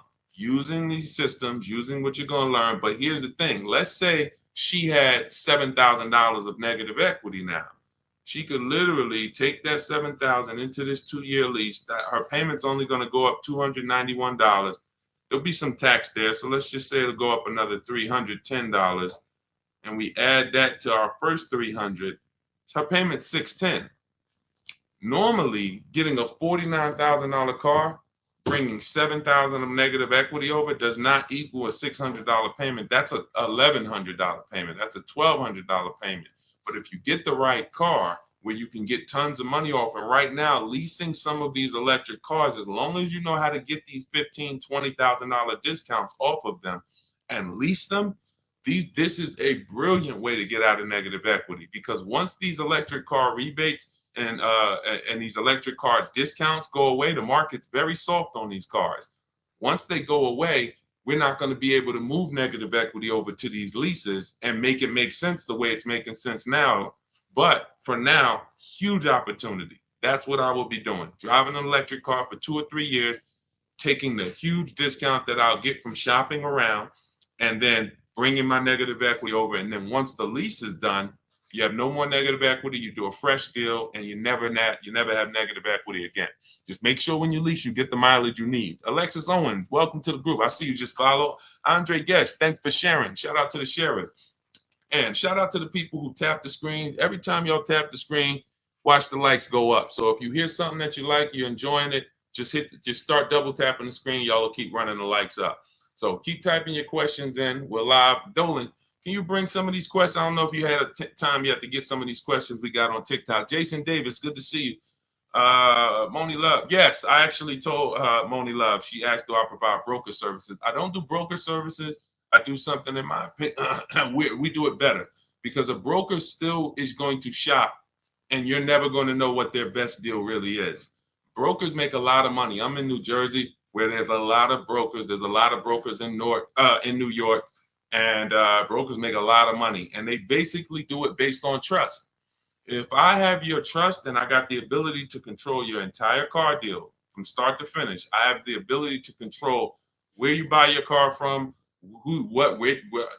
returning your old lease, could be equity in that. I'm controlling all your money, and I'm controlling it based on a trust system. Then I have, and the thing that's better about being a broker, which is why really, you know who becomes brokers? Car salesmen who get tired of small commissions. Because car salesmen, when we're selling cars, we're getting probably on average 20% of the profit. And if the profit is $3,000, if the profit's $10,000 and we bring home $2,000, okay, that's cool. But brokers, all right, if the profit's $10,000, I could bring home $5,000. I'll split it, because the dealerships look at a broker as another dealer. So that's who usually becomes brokers. People who look and say, man, I'd rather make 2-3 times the money on each car, because I'm my own dealership. So what we do is we work with people and show you how to get all your numbers yourself, show you how to get the market reports yourself. If you use what's in my digital book, Moni, you could become your own broker, because no one actually shops cars the way we do. We do market assessments. So when we're leasing a car, we reach out to 25 dealers online. We never have to talk to them, and we get 5 offers, at least 5, sometimes 7, sometimes 10. New cars, we reach out to 25 dealers online using scripts, email scripts that I wrote. They're already wrote. You don't have to think about them. They're already written out. And then we get 5 offers. And then for a used car, we shop the market. We assess the market from the low side to the high side. We narrow down used cars based on title record, service history, accident history. We verify there's no bogus fees that they're going to try to charge us. Who's done that? You go to the dealership thinking you're going to get one price, and then they hit you with these other fees. This is what you do to avoid these things. We have to have a process for this. And so you could do this and become your own broker, but I would never recommend a broker, because unless they're going to give you a spreadsheet. If they're going to give you a spreadsheet of all the work they did, all the dealers they shopped, all the entire market that they assessed for you, then that's a broker that I would hire. And no one does that except us. We'll be launching that service very soon. Very soon. So the people who like Deshone, man, I mean, if I could just pay y'all to run this whole and do your whole system for me, that's coming very, very soon. But for now, you may want to, shop with us. We have 3 ways that we can help you. 2 ways now. Do it yourself. That's get my book. That's the whole blueprint. If you're a do-it-yourself, Deshone, just give me the blueprint. As long as the blueprint's official, I'll get it done. That's my digital book. You can get it for 75% off in my bio. In my TikTok bio, Instagram bio, the comments, you get it for $24 if you get there before 30 minutes. And the done with you, that's when we're doing it together. You're looking at coaching videos, and I'm walking you through it, and I'm supporting you. That's also in my bio. So again, what's coming soon is the done for you, But and you know, that's our commitment, to be the best company in the world for the car buyer. So we're getting there, slowly but surely. All right, go ahead, Dolan. Let's get to some more questions. Keep typing questions. What's up, Martin? See a lot of people checking in on TikTok. Chris, good to see you. Can you do this with Tesla? Great question. Right now, Tesla is very soft. They have a set price, though. They don't negotiate. So what they do is when you're buying a new Tesla or leasing it, you know you don't need to get bids, because getting bids is to avoid overpaying. Getting bids is to avoid buying a car from one place and another place over here would have sold it for 5,000 less. Tesla operates similar to like the Apple store. You going to get an iPhone in California, it's the same price for the iPhone in Florida, same price in New Jersey. So you don't need to shop around for an iPhone. It's a set price. That's Tesla. But any other car is different. Every other car, it's different prices. 3,000 more here, so that's the difference. But with a Tesla, you still need to divide it. If you're going to lease it, you need to understand whether you should buy or lease it. That's based on how long you're going to keep it. And this is proving the point. The point about depreciation that we've been preaching. I've been preaching depreciation so many years to people who say, well, I don't lease cars, Deshone. They limit you on mileage. That's not true. You can pick your mileage up to 30,000 miles a year for most cars. You know, Deshone, I don't like to lease. I'm going to beat my car. They want you to have the car perfect. That's not true. They give you normal wear and tear. You can bring the car back with dings. You can bring the car back. They expect 3 years of wear. What they charge you for is excess wear, which is similar to negligence, abuse. If you have a baseball-sized dent, that's the stuff. But depreciation, Tesla is proving that people should not have been buying these cars because their cars are depreciating almost worse than any other car on the market. And they sold you based on, we have this brand, Tesla, and people went out and buy these cars. They didn't want to lease, didn't listen to the advice. Now they bought a $50,000 car that lost 20% of its value in a year. These cars that were 40,000, they can get them for 30. This is the dramatic depreciation. Now, had you leased these Teslas, had you leased them, it wouldn't matter to you. You drop it off after 3 years, you pay your low payment. See, leasing protects you against depreciation. Car values drop through the floor, no problem. I'm good. The buyers, that's a horrible situation. I would hate to be in a Tesla that I bought 2 years ago and see the values dropping the way they drop. Okay, but yeah, that's what we did. That's the only part of the system that we don't have to shop around for, Brian, which is where we're going to buy the Tesla from. But we still need to understand if a lease makes sense. Divide the monthly payment into the MSRP. If it's 1% or less, you got to steal. If it's between 1% and 1.5%, that's a good deal. The lower, the better. We don't lease vehicles over 1.5. A lot of people got bad lease deals. A lot of people driving around right now in bad lease deals. They put a ton of money down. Their payments are way too high. I'll give you an example. Look. I'll give you an example. Look at Raphael. $45,000 Jeep Grand Cherokee, $549 a month, no money down. $45,000 Jeep Grand Cherokee, no money down, $549 a month. That's great value. India. Look, she got a Hyundai Elantra, limited, with the leather and everything, $365 a month, no money down. That's a below market lease. A lot of people, their problem, they got a couple things going wrong with them with leasing. One, they don't understand depreciation. Two, they're not choosing the correct mileage that they need for the lease. Three, they're overpaying for the leases because they're not getting multiple offers. And so when these people tell you, if that's you and you're like, oh man, I don't like leasing, I see why. You're doing it wrong. Follow our system, your leases will be great. You'll pay less than everyone. And that's what we do. Go ahead, Dolan, shoot the next question up. Keep typing your question. Greg the Barber, good to see you, man. I ain't seen you in a while. Good to see you. Greg the Barber, Taz, good to see you. What's going on, Simba girl? Good to see you. Leroy Rogers, stay posted. We got you. I have a 2022 Lexus paid for. Want a new Porsche 2024 or 2025 to buy versus lease. If you're gonna, are you keeping the Lexus? I would listen now. If you bought that Lexus and you're looking to replace it, you're gonna lose a ton of money. And if you pay cash, which is you either paid cash or you paid it off very quickly, what you're going to see is when you go to replace, first thing you would do is decide, are you keeping this next bill? I'm going to give you your first two steps, Leroy. First two steps. They're easy. How many years are you going to keep the next vehicle? Is it less than 8? Then we should be shopping for a below market lease on the Porsche. That's very simple. Are we going to keep the Porsche more than 8 years? Then we can buy it, because we're going to avoid all depreciation with a long-term buy. If I got a Porsche outside and I kept it for 8, 9, 10 years, at least 8, then that's okay. Even if I overpaid for it, which I don't want you to overpay. If you really listen to me, then not only will you win with depreciation, but you'll pay less money for a Porsche than anyone else. I helped somebody get a Porsche Macan. He got 10, 15 grand off. He got so much money off, he didn't even understand the numbers. He just said, I had to get like 10 to 15 grand off of this because he had shopped it his way and he saw the numbers were so much higher. And then he met me, he used our system, and the price dropped by like 200, 300, close to 200, 300 a month. And he was like, I had to save like another 10, 15 grand off of this. I'm like, yeah, that sounds right. So that's the first question. You're going to keep it for 8 years. If you're going to keep it for 8 years, then we buy the Porsche.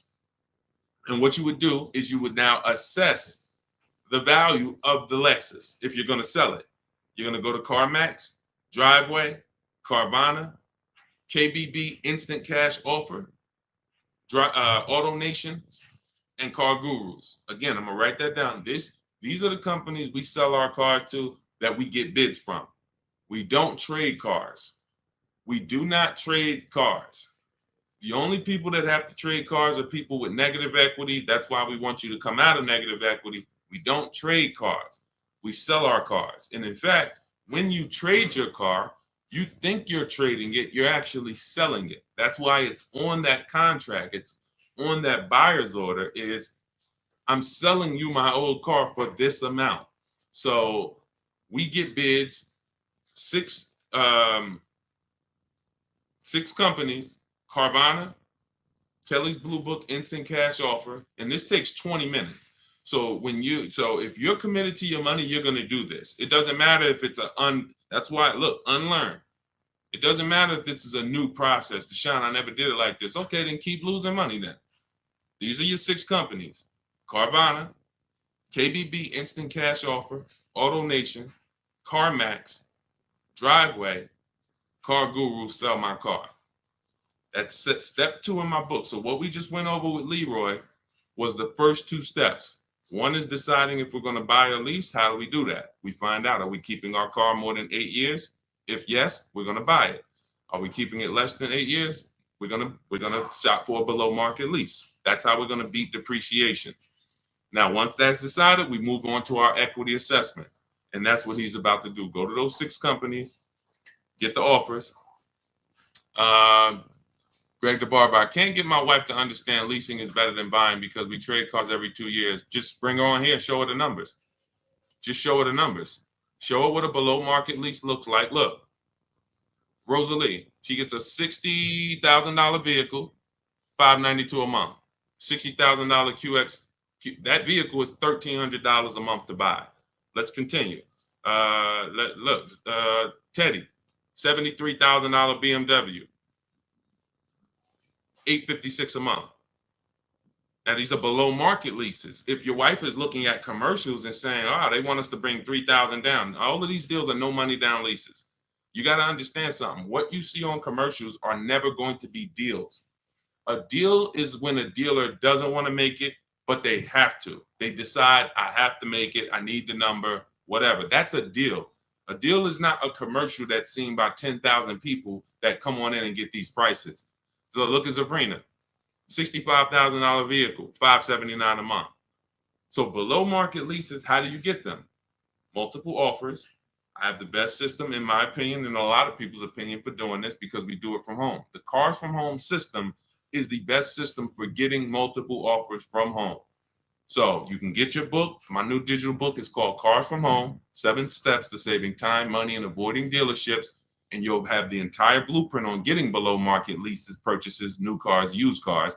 And you can get it for 75% off as part of my welcome offer. It's normally a $97 book. It's worth every penny. You can Google it. You can see it's 5-star rated. But as part of my welcome offer, you can get it for 75% off for 30 minutes only. In my TikTok bio, my Instagram bio, the Facebook comments, or the YouTube comments. But you got to get there before 30 minutes is up. It's numbers. It's numbers. See, numbers shock people out of emotion. Me talking to you about why leasing makes sense, that's not enough to break the programming of people who programmed you not to lease. That's why I go right to the numbers. Now, yes, I'll explain depreciation, what's making these numbers so low, what the risks are taking of not leasing, and then the car depreciates and now you lost money because if you were going to sell a car for a certain amount and it depreciated 10,000 because you put a lot more miles on it, then your car is worth a lot less, you lost money.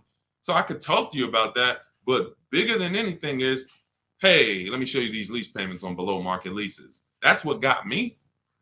When I was in GM, my manager said, hey, D, you want I was like, hey, I need a car. He was like, hey, you know anything about leasing? I was already selling cars and I really didn't understand leasing.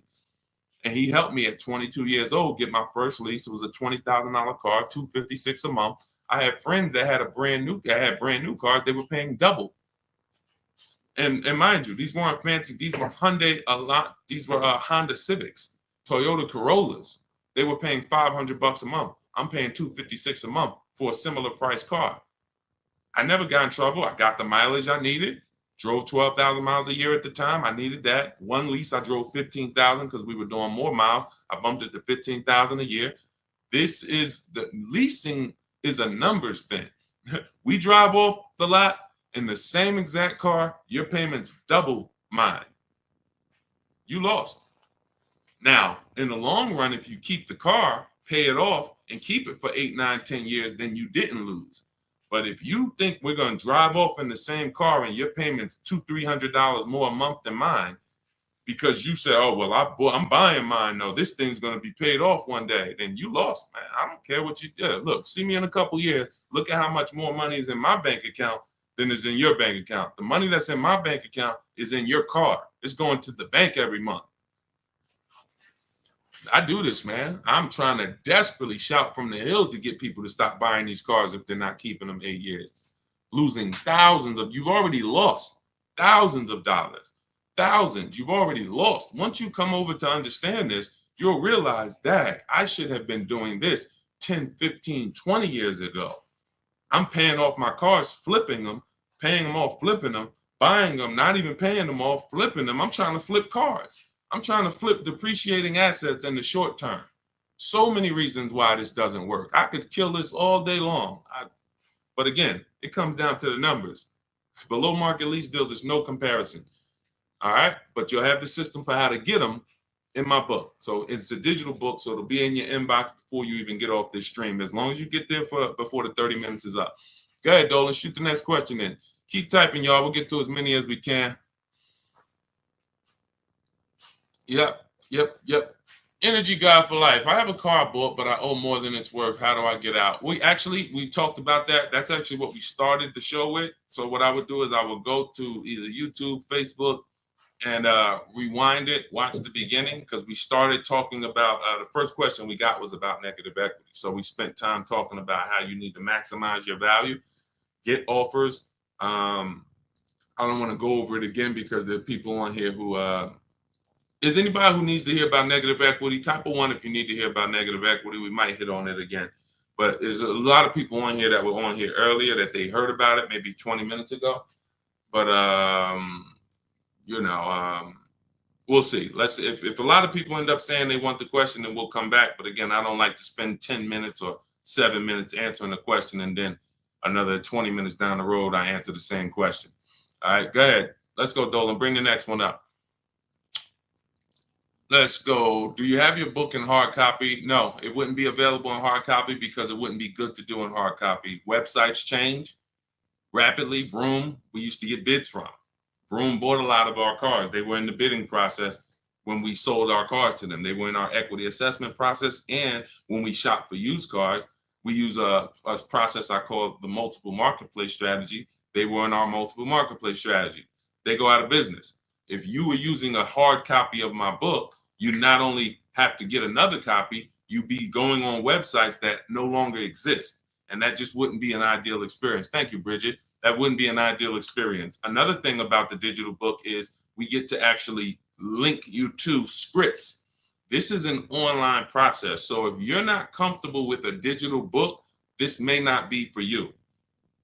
I'm just being honest with you. This is not for everyone. You need to be able to copy and paste, email. Like, this book wouldn't be for my dad. That's just real. My dad wasn't really comfortable with copy and pasting and sending emails because he doesn't need to do it for his daily life.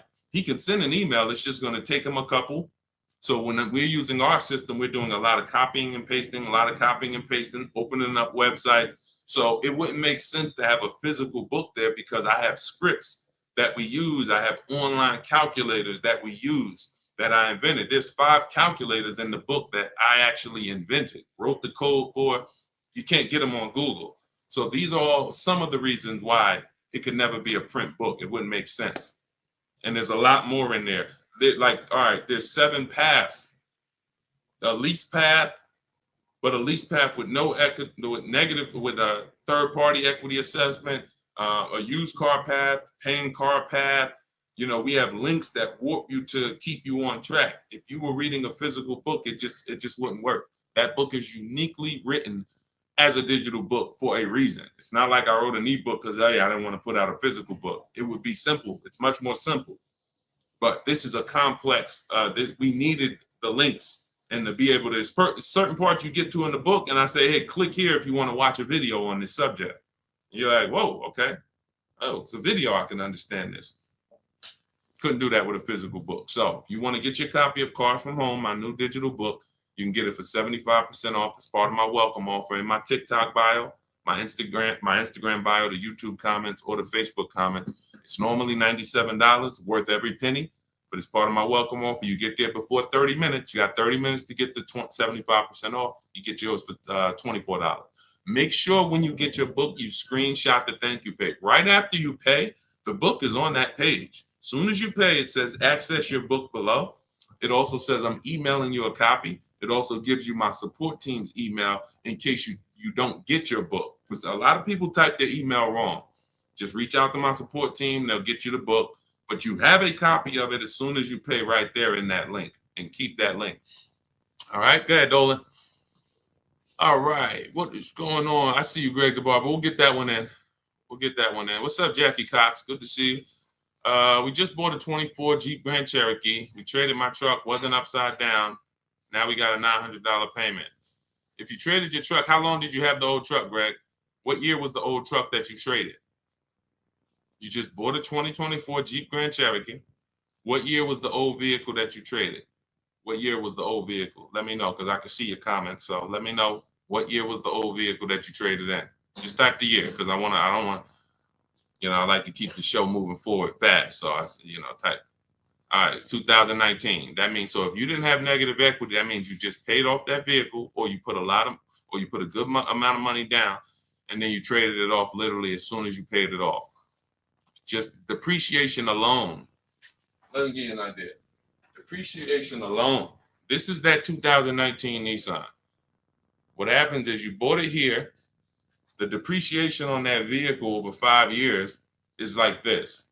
Now, if vehicles just dropped in value like this indefinitely, nobody would buy them. No one would buy them because people would be like, why would I ever buy something that is a sliding board of losing thousands of dollars in value?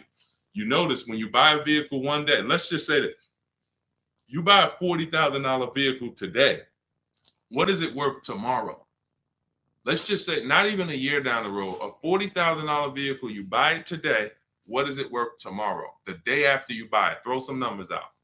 And I want to give Greg an example of why he needs to be leasing. And if he wants to you're losing thousands of dollars.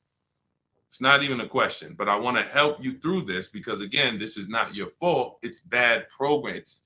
People speak very, very loud about not leasing and they sound convincing. They never talk numbers though. That's the clue that they don't know what they're talking about. They never talk numbers. Okay. So a day later, they say you lose 15, 20%. Not that much, Nicole. She said it's half. No, it's about, you lose about 15% in a day. And that depends on how soft the market is. If this was a vehicle that you could have got 15 grand off on, but you paid close to list price or list price, then you will lose 20 grand because you didn't know what the market was. Give you an example. Milligan, Milligan just got $27,000 off her Mercedes. $27,000 off. And I got to show this stuff because people wouldn't believe it if I didn't show it. Milligan got 20. No, that's Melissa. Milligan got 27,000 off. If you zoom in on that Mercedes, it's a Mercedes EQE, $79,000. She got it for like 53,000. Now, had she bought this car, let's just say it's 79,000. Let's call it 80, just for easy math. Let's say she got it for 5,000 off. You know, she thinks, hey, I'm getting a Mercedes, 5,000 off. That sounds good. If she went back the next day and said, well, I need to give this back to you, I can't afford it, or whatever, any reason, they're probably only going to give her 50,000 at best for it because they know the market on it. You overpaid for it. It doesn't matter. Like, this vehicle, you overpaid for. So although you paid 75, the vehicle, really, the new market was only like 50, in the 50s. So she would lose $20,000. She would lose, $20,000 on that purchase. It's very dangerous to not shop the new market for a vehicle because you don't know how soft the vehicle is. So we call a vehicle that needs a big discounts to sell it. And some dealers are taking off 17 grand, 15 grand. They got big rebates. That's a soft vehicle. It's a very soft market. Very dangerous to buy these cars without shopping the market because you're going to lose. But let's get back to Greg.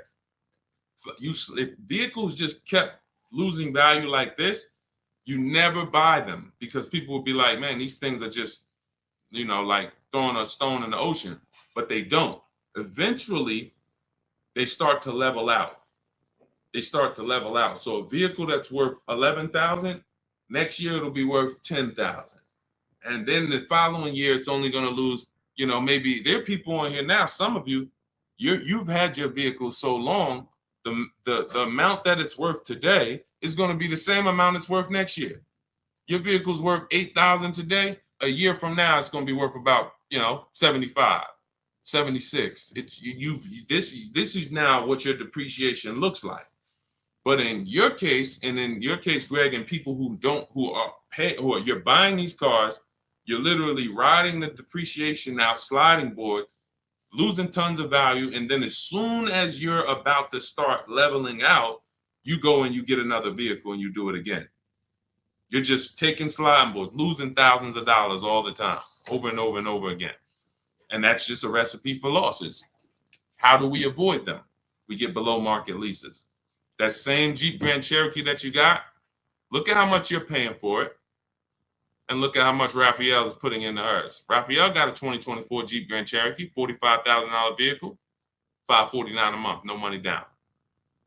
You're tying up thousands of dollars in that car. Thousands. Raphael is driving the exact same vehicle as you, $549 a month. Zafrina, you got a couple people on here got Jeep Grand Cherokees. Zafrina has a $65,000 when she got the electric version, 2024. She's paying $579 a month. You bought this car, 65 grand. If you put no money down, you're paying $1,100-1,200 a month.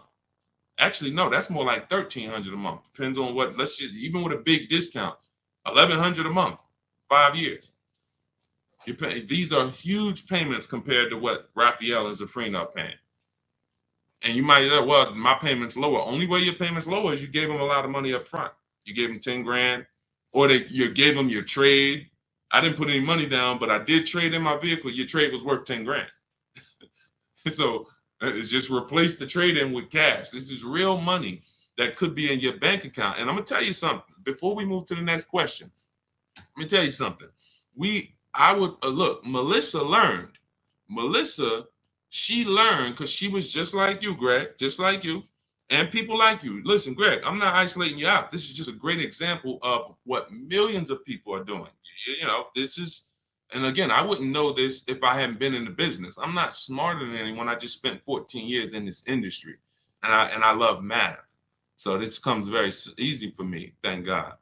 But you look at Melissa. Melissa, once you find out that you should be leasing, instead of trading these cars and selling them and putting all this money and keeping your equity in your vehicles, you should be selling your vehicle, putting the equity in your bank account, and then moving forward. Why can't I find Melissa's deal? Hold on. Here we go.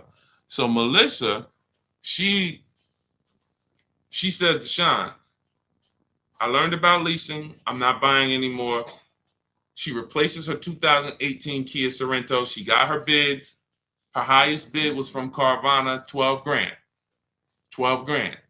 So she normally would take most, if not all of that money and just roll it over to her next car. She ends up getting her Honda. She gets her Honda lease. She gets a 15,000 mile a year lease. Well, we shop with 12.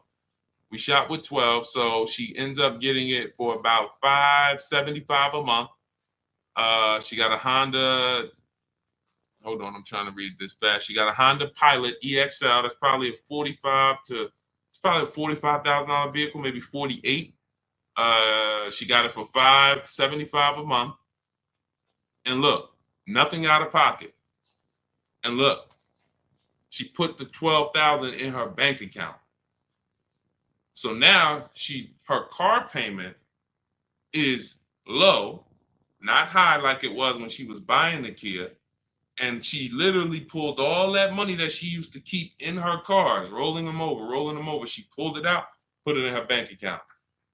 Imagine selling your car and actually putting the equity in your bank and still leaving in a brand new car with under your budget.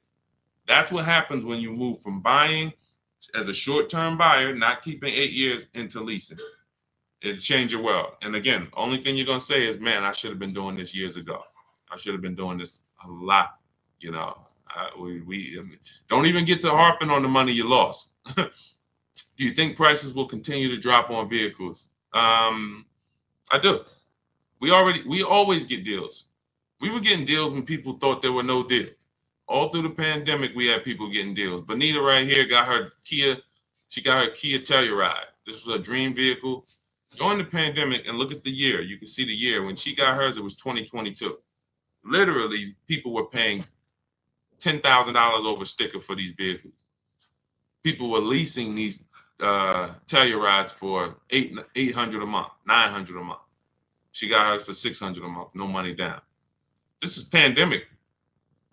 You know, we've helped. I started this in 2021 in the middle of the pandemic. Everything when you see people all on my pages, you know, there's deals everywhere. There's never a point in time where I go to spy a car in the last 15 years and I'm like, oh, there's no deals out here.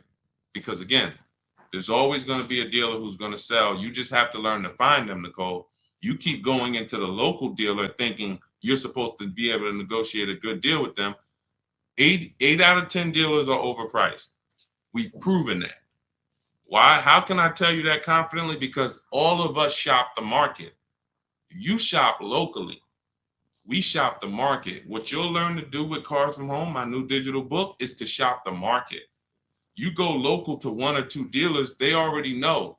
NADA they taught us. When we were car salesmen, NADA taught us that people only shop 2 car dealers on average. So if those are the statistics, your local dealer knows that. They know as soon as they see you walk in, you know, can I get a quote? Can I pick a car out? Odds are this person is not going to shop more than 1 other dealership, and we're going to get them. If we just work and smile and be courteous, they're going to pick us. If they don't buy today, maybe we could get their business next week or something like that, but they're not shopping the market. That's where you lose. So when those 2 are high, you think the whole market's high.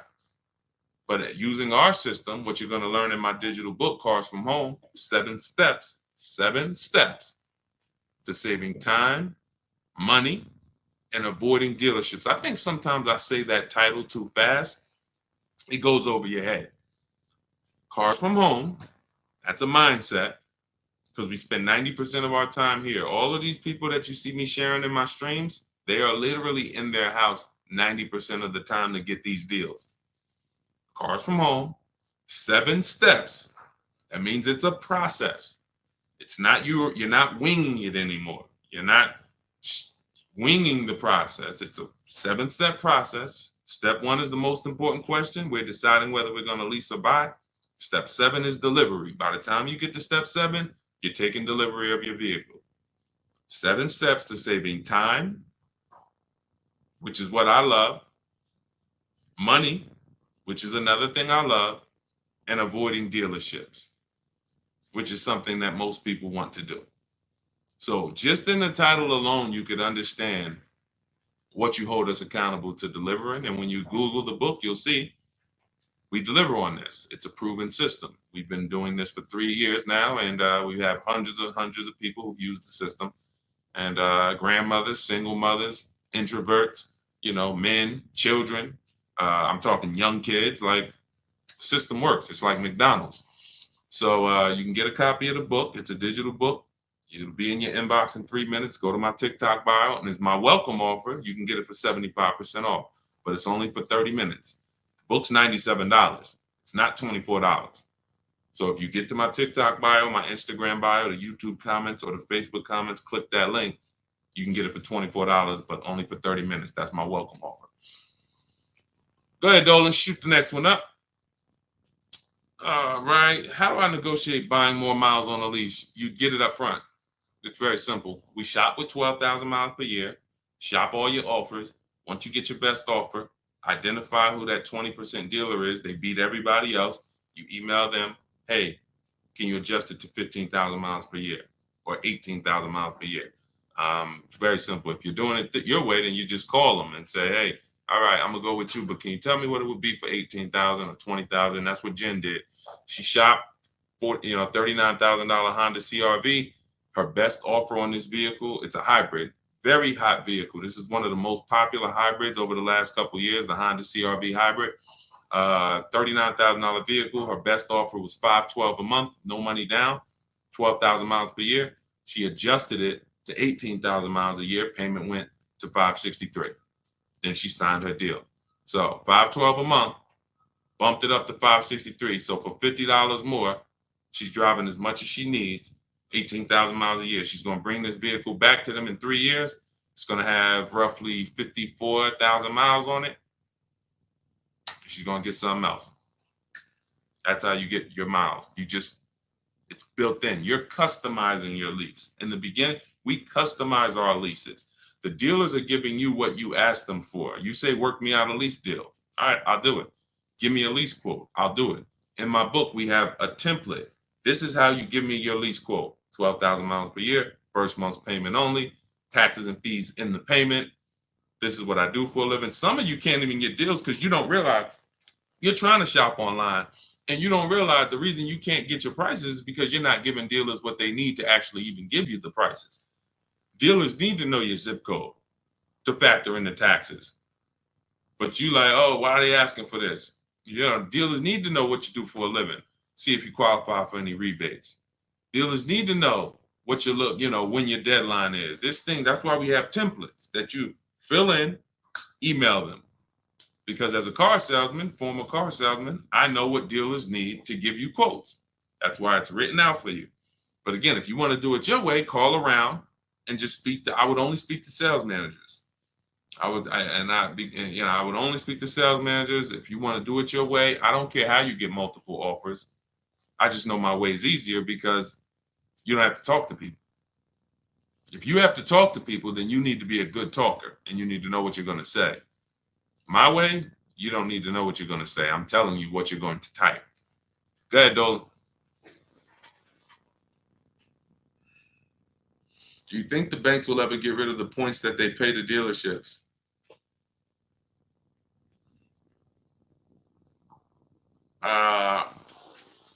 Commissions. Let's use because you use a form of a commission. That's all it is. You could say it's a point. You could say, I could pay you a point or I could pay you a flat, but I'm paying you for selling this loan for us. So do I think that a person who sells financial products will ever sell them for free? No, I don't. No.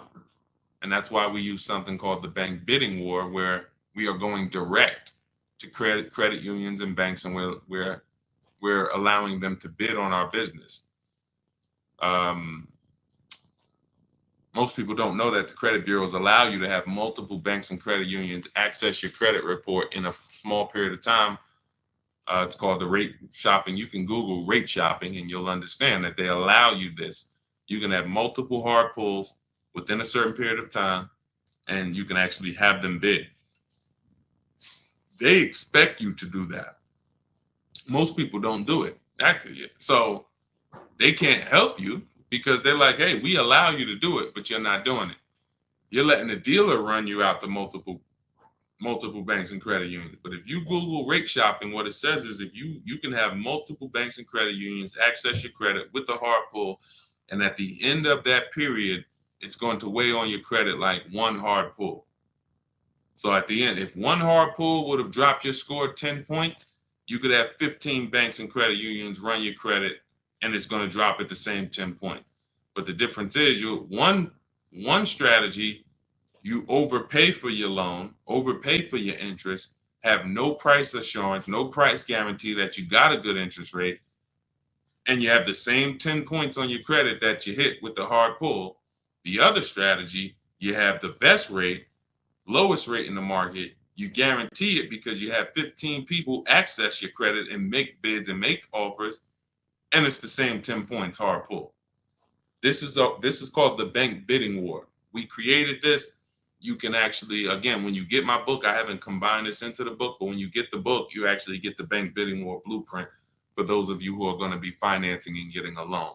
So this is everything we talked about in this stream is in my new digital book, Cars from Home, 7 Steps to Saving Time, Money, and Avoiding Dealerships.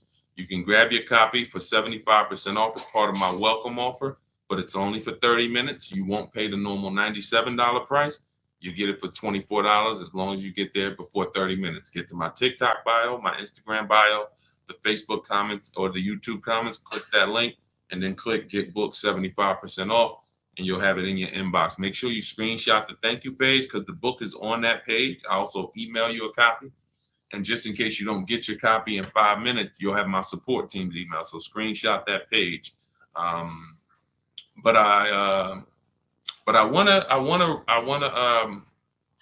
There's something I just wanted to say. Hold on. Let's see if it comes back.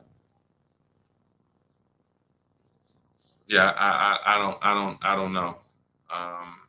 It slipped my mind.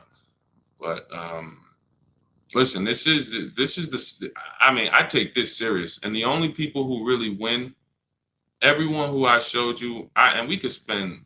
Maybe I'll do it one day. I might spend one stream and just spend an hour just going over 50, 60, 70 people's deals that have used our system. After that, it'll start to get old because you're going to be like, okay, wow, these are starting to look the same. Yeah, they're all good. And then you realize that this is not complex. We're not building rocket ships. All we're doing is we have the best system for making people compete for our business in the auto industry. That's it. That's our claim to fame. Now, I also teach you about leasing versus buying and financial boundaries that no one else is really teaching about. But when it comes to getting the deal, when it comes to how are we getting the prices we're getting easily in 90 minutes and 2 hours from home, it's just we have the best system for making people compete. Amazon has one of the best systems for making sellers compete for your business. That's why they do well.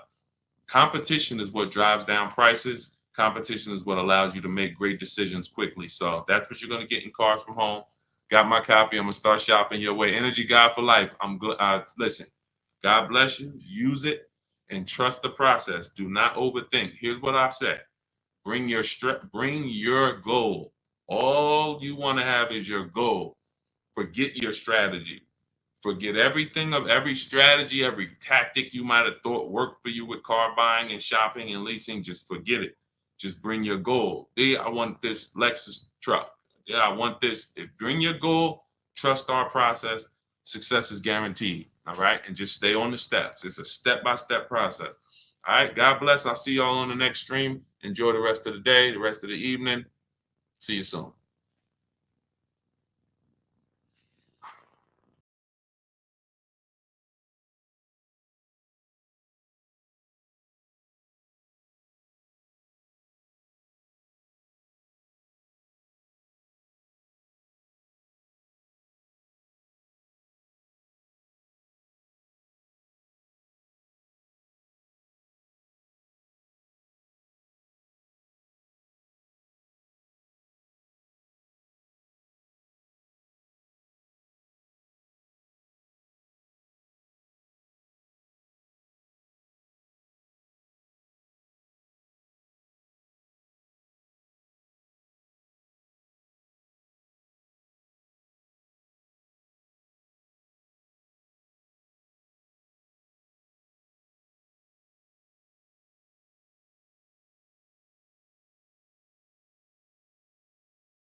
Welcome to Car Shopping Questions and Answers. If you are car shopping now or you will be in the next 6 months, I want you to type me in the comments. We're about to go live, do some serious car shopping Q&A for the next 45 minutes to an hour. So you can start typing your questions, as many questions as I can get to in an hour. We'll get through them.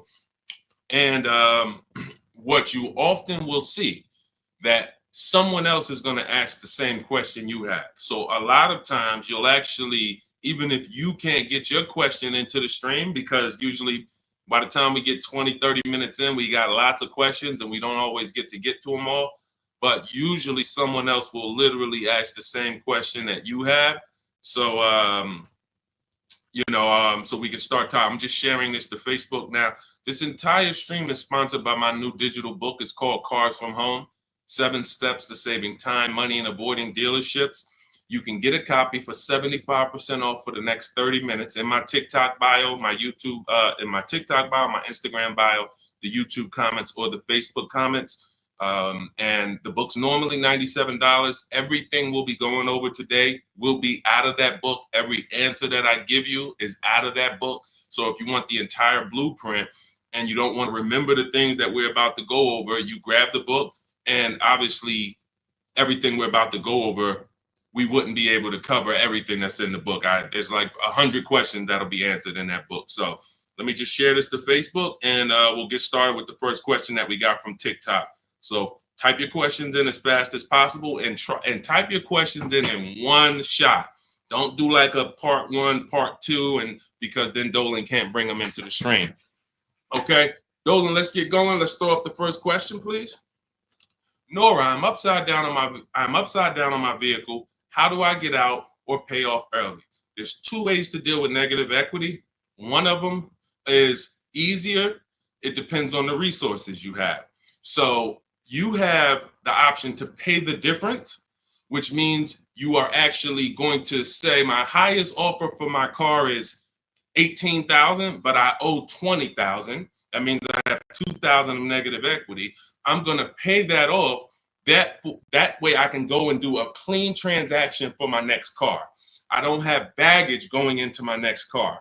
And I get to maximize the value of my current car through what we call a bidding process. So we don't trade our cars. We only get bids from cash buyers like Carvana, CarMax, Kelly's Blue Book Instant Cash Offer, AutoNation, Car Gurus, and Driveway. That's 6 cash offers we get. These are companies that fight feverishly to buy cars. They pay more than dealers, and they write checks on the spot. You literally go, have your inspection, they go into the accounting department, and they come back with a check for you. This is not like selling your car on Facebook Marketplace. So they're going to pay more than dealers. So you want to make sure, if you can, you sell to them, because that's going to be the highest offer you're going to get for your car. And that's going to be the least amount of negative equity you will have.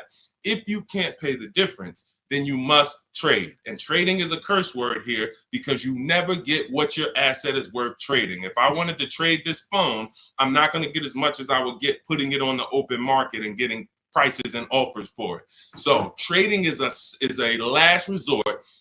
What happens is, if you can't pay the difference, you now will go shop for your new car, find the dealer willing to sell you the car at the lowest price, and then you would ask that used car manager to value your car. I do not recommend you go into the dealer and let them just mix the deals together. Write me a deal where you work in my trade-in with my negative equity. No, shop for your car, get your best offer from a dealer, new car, used car, or lease. And then once you identify the winning dealer, that's when you say, hey, can you take a look at my car? What's it worth to you? Now it's its own separate transaction. And if your payment was this $800 a month, you'll know, now what is my old car going to add to that? If my payment was $400 a month, now I know what is my old car going to add to that. And I can see what you're giving me for it, how much negative equity I'm going to bring into this transaction. And it's an easier way to understand the numbers. You don't want to be mixing transactions if you don't have to. And the key to understanding negative equity and the cause is you don't lease. That is the cause. The only way you're having negative equity is you continue to buy cars, but you're not a long-term person. You trade them in or replace them before the loan is paid off, and someone taught you not to lease. So you're going to continue to be in this repetitive cycle because you don't lease. There are emergency situations where you need to switch cars, but if you're not keeping your cars 8 years, this is rule number 1 in my book. You should be shopping for below market lease deals, not for purchases. So that's your 2 options. Decide which one you can do, and then you make your move. Now, and also keep in mind, you have loan to value ratios when you have to transfer. The bank's only going to approve about 20% of what the actual new car price is. So whatever car you're buying, if you're buying a $30,000 car, the bank's only going to approve 20% more than that. They're not going to allow you to slap $10,000 on a $15,000 car, because they're only, they have loan to value ratios. So what you want to do, if you have a large amount of negative equity, you want to shop for cars, and you want to shop for cars that you can get big discounts off of. There's certain cars that have rebates. They're not listed. But in my system, what I do is I teach you how to get bids on cars. We have some people, I'll show you people who've gotten $15,000, $20,000, $30,000, $27,000 off. I'm not going to exaggerate. The biggest discount we've helped someone get using our strategies is Milligan on her Mercedes-Benz. She got $73,000 EQE, and she paid $51,000 for it, 54. It's $27,000 off. I got it up here. So if she had, let's just say she had $15,000 in negative equity, it's no problem. She's not going to blow out the loan to value ratios because she got a huge discount off the new price. So it's going to fall within the bank's parameters. But I hate negative equity. I call it the devil to your car deals. I call it the bad credit for people with good credit. So it's important that when you get out of it, you know what the cause is, because if you don't know the cause, you'll be in negative equity again in 3 years. Most of you who have negative equity, you should be moving from a purchase into a shopping for below market lease, and stop tying up your money in these cars, and you'll never have negative equity again. 8 long-term people who keep their cars 8+ years, you never have negative equity. See, that's, there's a reason for that. I'm keeping my car, I'm paying it off, I'm beating depreciation, I'm getting all the money out of my car. Short-term people should not be buying their cars. Go ahead, Dolan.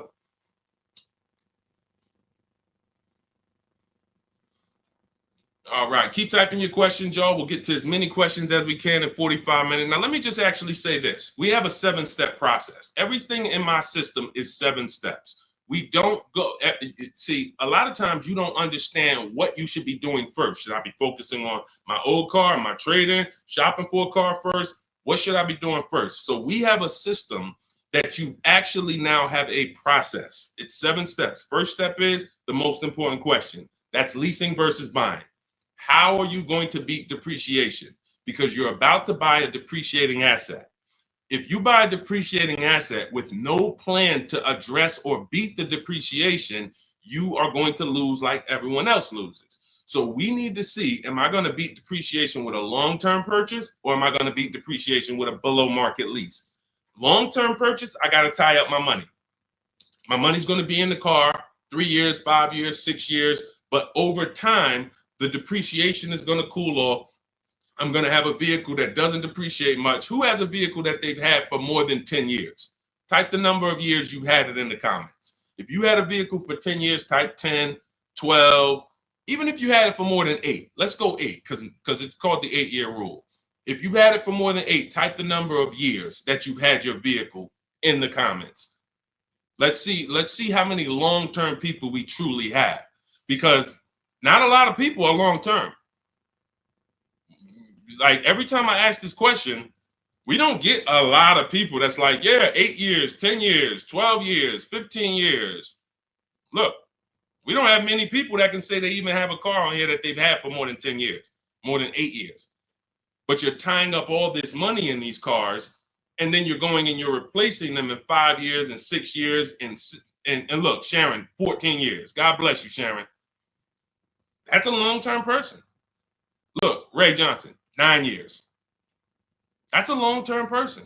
So they don't have to worry about depreciation. Their car right now is worth the same amount it'll be worth about a year from now.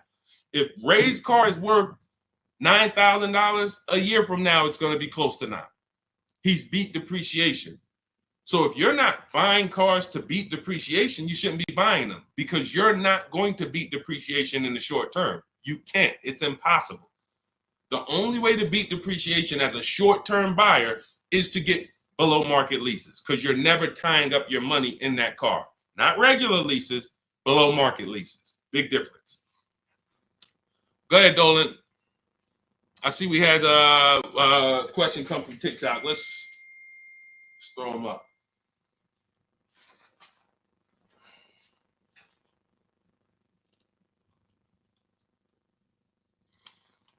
Okay, what about a fun car? I'm planning to keep my brand new car for 5 years. My previous car was a lease and traded it in since I had positive equity. That you're going to lose. Keeping a car for 5 years, a brand new car for 5 years, you're going to lose. And I'm going to show you how big you're going to lose by doing this. You can't keep a car for 5 years. If you're telling me you plan to keep a brand new car for 5 years and then replace it, this is the depreciation curve. This is the depreciation curve. You're going on a sliding board. Whatever you paid for this car, let's say you paid $35,000. In 5 years, that car is going to be worth $17,000, maybe $15,000, depending on how much you drive. You're literally going down a sliding board, and then you're going down another sliding board when you get your next car.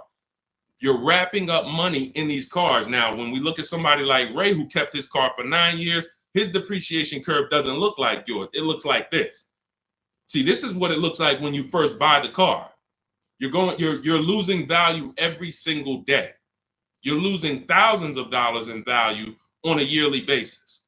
So when you go and say, all right, I'm going to just go buy this car, tie this up. Let me show you why you can't do that compared to someone who's leasing. You're going to spend thousands of dollars more. So you take somebody who got a below market lease like Zafrina. No, that's too. Let's use Zafrina. She gets a $65,000 vehicle. She's paying $579 a month. $65,000 vehicle, $579 a month. That's what we call a 1% lease or below. When you have your lease payment is 1% of the MSRP or less, that means that's a 1% lease or lower. She has a 0.88% lease. Now, she's not over the next 3 years. She's going to invest in this car, $579 times 36. She's going to invest $20,000 to drive a $65,000 car. Now, if somebody bought this $65,000 car, what's their payment? Every $5,000, remember this rule, is about $100 a month on a 5-year loan. Remember that rule. Every $5,000 when you look at a car is about $100 per month on a 5-year loan. So when you look at a $20,000 car, you should automatically say to yourself, that's going to cost me about $400 a month. You look at a $50,000 car, that's going to cost me about $1,000 a month on a 5-year loan. When you don't do that, now you let them put you in 6 and 7 year loans because you're not focused on what the real cost is. You're just like, get me to a low payment. If I get you to a low payment, I'm going to put you in an 8-year loan. So we know this. Looking at her car, she would be spending roughly $1,300 a month if she bought that car. Even if she got an incredible deal, saved 10 grand off of the car, she's still going to be spending about $1,100 a month. She's putting $579 a month into this car. How do you compare $579 to $1,100? How do you compare $579 to $1,300? Let's say she bought a used version of this car. So instead of $65, she found a used one for $40. Every $5,000, $100, that's an $800 a month payment. How do you compare $579 to $800 for a used version? You can't. So when you're out here listening to people who've told you don't lease, they don't understand depreciation and they don't understand how to get below market leases. These are not regular leases. In order to get below market leases, you must employ competition. You must get at least 5 offers because every dealer's price is different. So when you walk into one Nissan dealer and they tell you it's $600 a month, you don't walk out and say, hey, Nissan's charging $600 a month. No, Nissan of Bay Ridge is charging $600 a month. But this Nissan deal over here might be at $500. This Nissan deal over here might be at $420. You need to stay at home, get multiple offers. You can do this my way through email using the systems in my book, or you can do it your way, calling around and get multiple offers. But once you see how different these offers are, you'll realize how many dealers have been ripping you off. And 80% of them do this. 80% of them, their best offer is not going to be below market. They're going to make a certain amount of money or they won't sell the car to you. But we find the ones who will. All of this is in my new digital book, Cars from Home. It's called Cars from Home, 7 Steps to Saving Time, Money, and Avoiding Dealerships. You can get a copy for 75% off for the next 30 minutes in my TikTok bio, my Instagram bio, the YouTube comments, or the Facebook comments. You'll have everything we teach step by step. You can Google the book, Cars from Home. It's already 5-star rated. We've already got tons of people using it, talking about it. And this is what I want for you. I don't want you paying above market or market value like everyone else is paying. You need to be paying below market value. And the only people that pay below market value are people with strategy. Okay, so I would tell you, Kitty Cafe, the first thing you need to be concerned with is actually leasing and not buying. You said you were a leaser. See, and oftentimes people who go from a lease to a purchase, I'm sorry to say you didn't get a good lease deal. Because if I'm paying, think about what Zafrina's paying. Let's continue to use Zafrina as an example. If Zafrina's paying $579 a month for a $65,000 car, $579 a month only gets her about $28,000. Let's call it $30,000 on a loan. So for her to go and get the same $579 payment, she's going to only have about $30,000 to spend on a car. If she goes with a 6-year loan, maybe she can get like a $33,000, $34,000 car. That's it. That's her loan. So she's going to have a hard time going from a $65,000 vehicle to a $35,000 vehicle. Most likely she's going to get something used. It's going to be older, and she's going to be like, wow, I'll just keep leasing. But if she was paying what other people are paying for this same Jeep, which is probably, I would say a lot of people for the same Jeep would probably be paying about $800, maybe $900.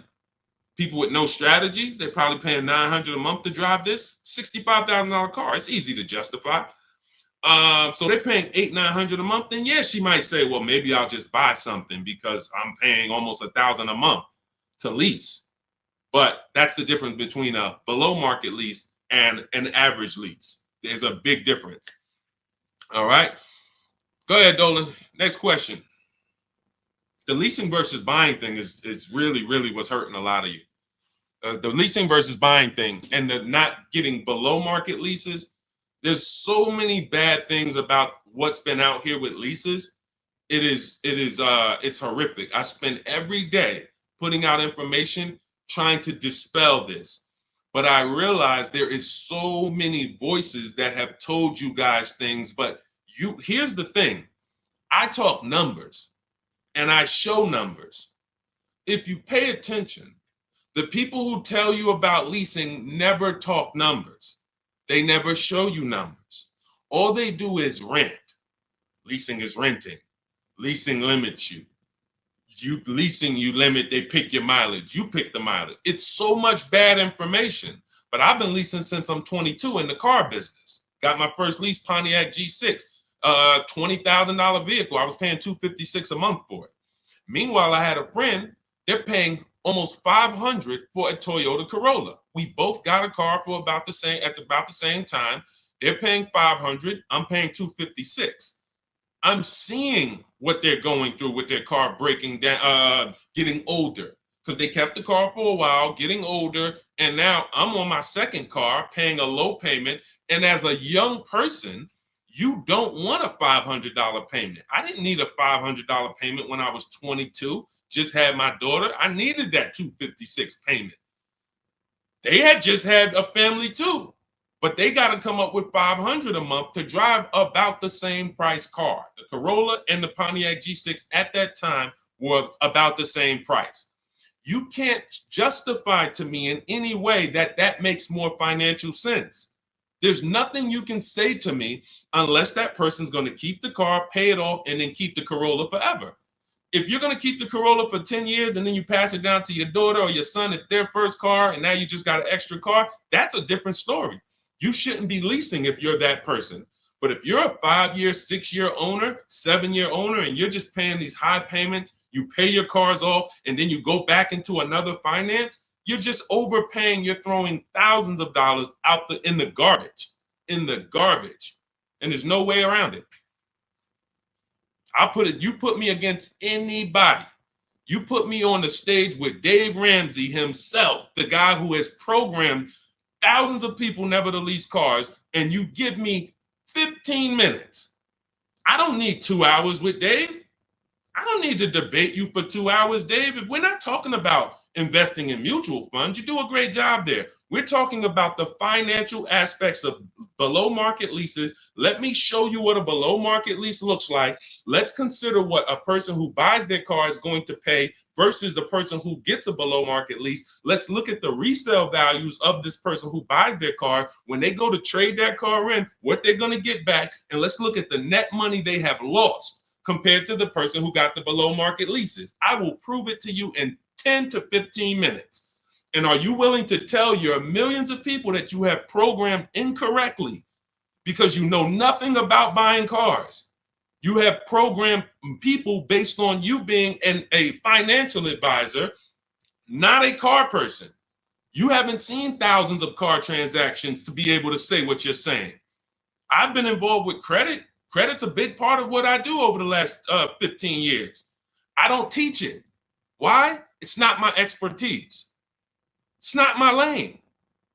It's easy for me to say, hey, I got a lot of people need to know about credit. Let me just start giving y'all some credit advice. No, because I respect the people who have learned credit to the T. Dave Ramsey decides I want to teach about cars. That's where he has led millions of people astray. And he has thousands of people investing in cars, short term, losing on resale, getting killed by depreciation. And they're like, well, Dave told me to do this. It's hard. It's hard to help. It's hard to get those people to unlearn. Go ahead, Dolan. Next question. Keep typing your questions, y'all. We will get through as many as we can in the stream. Good point. I only financed as I wanted to upgrade from my lease. My lease was $180 a month for 36 months. That's a big change. $180 gets you $10,000 on a finance. That's all $180 a month gets you. Now, if you put money down, that's different. Obviously, there's a lot of cars most cars don't lease for $180. So I'm assuming that you put some money down to get there. But again, what were you driving for these payments? You're driving a brand new car. There's no comparison. When you're getting below market deals on leases, there's no comparison. Again, let's look at Charles. Charles gets a Palisade, $48,000 vehicle. Some people, and you may own one of these. And if you were honest, you say, Deshone, I own that vehicle. How much is your payment? No money down. Probably $800-900 a month. Probably $1,000 a month. He's paying $597. Some people say, oh, Deshone, don't they limit you on mileage? No, you pick the mileage. Look at Jen. Jen got her Honda CRV. She's paying $512 a month. It's a $40,000 vehicle. That's normally $800 a month to buy on a 5-year loan. She's paying $512 a month, and then she upgraded the mileage from $12,000 to $18,000, and her payment went from $512 to $563. 40 some odd dollars. She gets to drive as much as she wants, as she needs to drive, not as much as she wants to drive, as much as she needs to drive. And the problem that that you may have with leasing is you didn't get the mileage you needed, and then you started blaming the lease.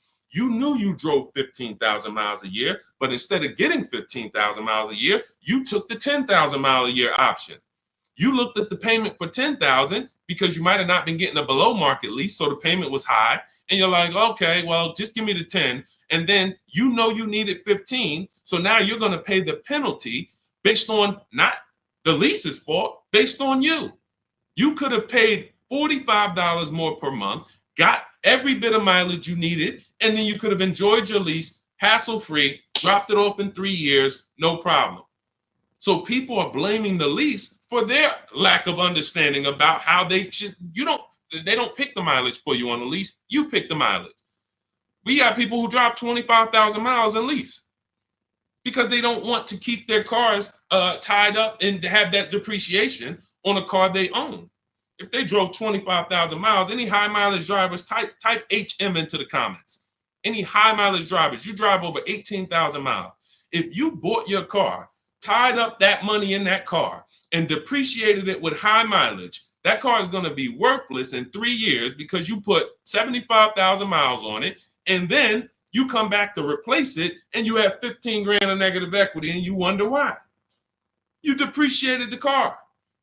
Meanwhile, when I was at Hyundai, I had a guy, I worked at Hyundai as a manager for 6 weeks. I had a guy who came in, he was dropping off his lease. I learned something incredible. I said, car had 72,000 miles on it.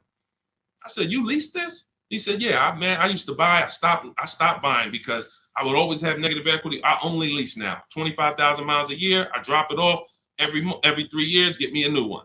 I'm in sales. I looked at his lease contract and I saw that his payment was less than $200 a month more than what a normal below market lease on that Sonata was. If a normal below market lease was $350, he might have been paying like $550, $525. It wasn't $700. He was paying a couple dollars more, but he could drive 25,000 miles a year, drop that thing off, never have to worry about negative equity. Mileage doesn't stop you from leasing. It's not about how much you drive. It's about how long you're going to keep the car, because a below market lease is how we beat depreciation or long-term ownership. Nothing to do with how much you drive. You pay for the mileage whether you buy or lease. Doesn't matter. Go ahead, Dolan. Keep typing your questions, y'all. We'll get through as many as possible. What's up, Ashley? What's up, Kenyari? What's up, Boss Babe? Ashley, good to see you. But I made my wife lease a brand new electric Equinox, $350 per month, and no sales tax. The $180 was a 2021 Corolla lease before the chip shortage for $3,000 down. Solid. These are the things that you don't want to get away from until you're ready to keep a car long term. If you are leasing and not keeping cars 8 years, keep leasing. Make sure you're getting multiple offers so that you can get these below market leases, so that you're not paying these prices on the commercials that you see with $5,000 down and all of this tax that's not included. We are getting below market leases, and in order to do that, you must get 5 offers, at least 5 offers. Now you get these below market leases, and you keep doing that until you are ready to buy something. Because as Cafe just said, if he's paying $3,000 down, $180 a month, somebody who bought that Corolla is paying $3,000 down, $500 a month, because a Corolla is probably about 25 grand now. So that's a $500 a month payment with their taxes that they're paying when he's paying $180. This is not, look, for a brand new electric Equinox, he's paying $350 a month. This is someone else who knows how to get great lease deals, whether he's negotiating for them or whether he's calling around getting multiple offers. It doesn't matter. He's getting prices that you are not getting. And that's the prices we get. You want to understand that all prices aren't the same. There's below market price, there's market price, there's above market price. Above market is for the people with no strategy. You just walk in and you sign the deal. You might say no one time, and then the next offer you sign it. Market value is for the negotiators who are trying to feel for the bottom. You don't know where the bottom is, but you say, hey, take 2,000 off. We got a deal. Give me invoice price. We got a deal. You're paying market value. You're not getting anything special because there's hidden money, rebates, incentives that you don't know about. There's markups in the lease contracts, in the money factor, money hidden you don't know about. And you'll never know about it until you get multiple bids. But below market price is reserved for the people who are shopping multiple dealers. We do it from home, getting multiple offers, and now you're paying $350 a month for a car that other people are paying $600 a month to own. You cannot justify pulling up in the same car and one of you is paying $350, one of you is paying $600. But the one who's paying $600 says, well, I'm going to own this. But by the time you pay it off, you're just going to turn around and get another car and do it all over again. So you never win, ever. It's a bad way to move. Go ahead, Dolan.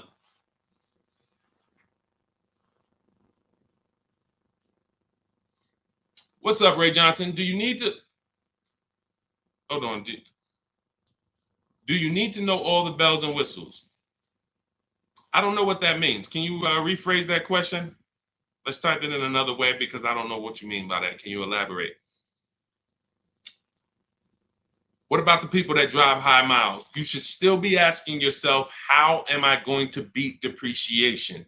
The first step in my process is to determine what I'm going to do to beat depreciation on this depreciating asset I'm buying. So if you're a high mileage driver, you drive more than 18,000 miles per year, you're depreciating your car so rapidly that in 5 years, you're going to have, call it 100,000 miles plus on the vehicle, but your loan does not move that fast. most of your loans are going to move this way, but your depreciation is moving like this because you are just using the heck out of the car. This is point and proof that you pay for usage, whether you buy or lease. If you bought a car and put 100,000 miles on it, you do pay for that. If the same person bought the same car, but they only put 50,000 miles on it, their car's worth more than yours. They can sell it for more. So you lose based on your usage.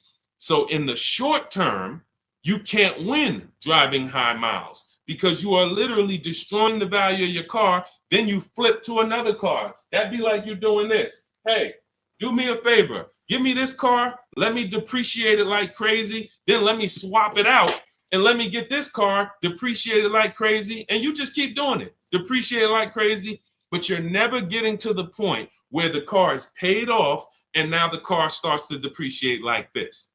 That's for the people. If you have a car that you've had for 10 years, 12 years, 9 years, 14 years, this is what the car is depreciating like.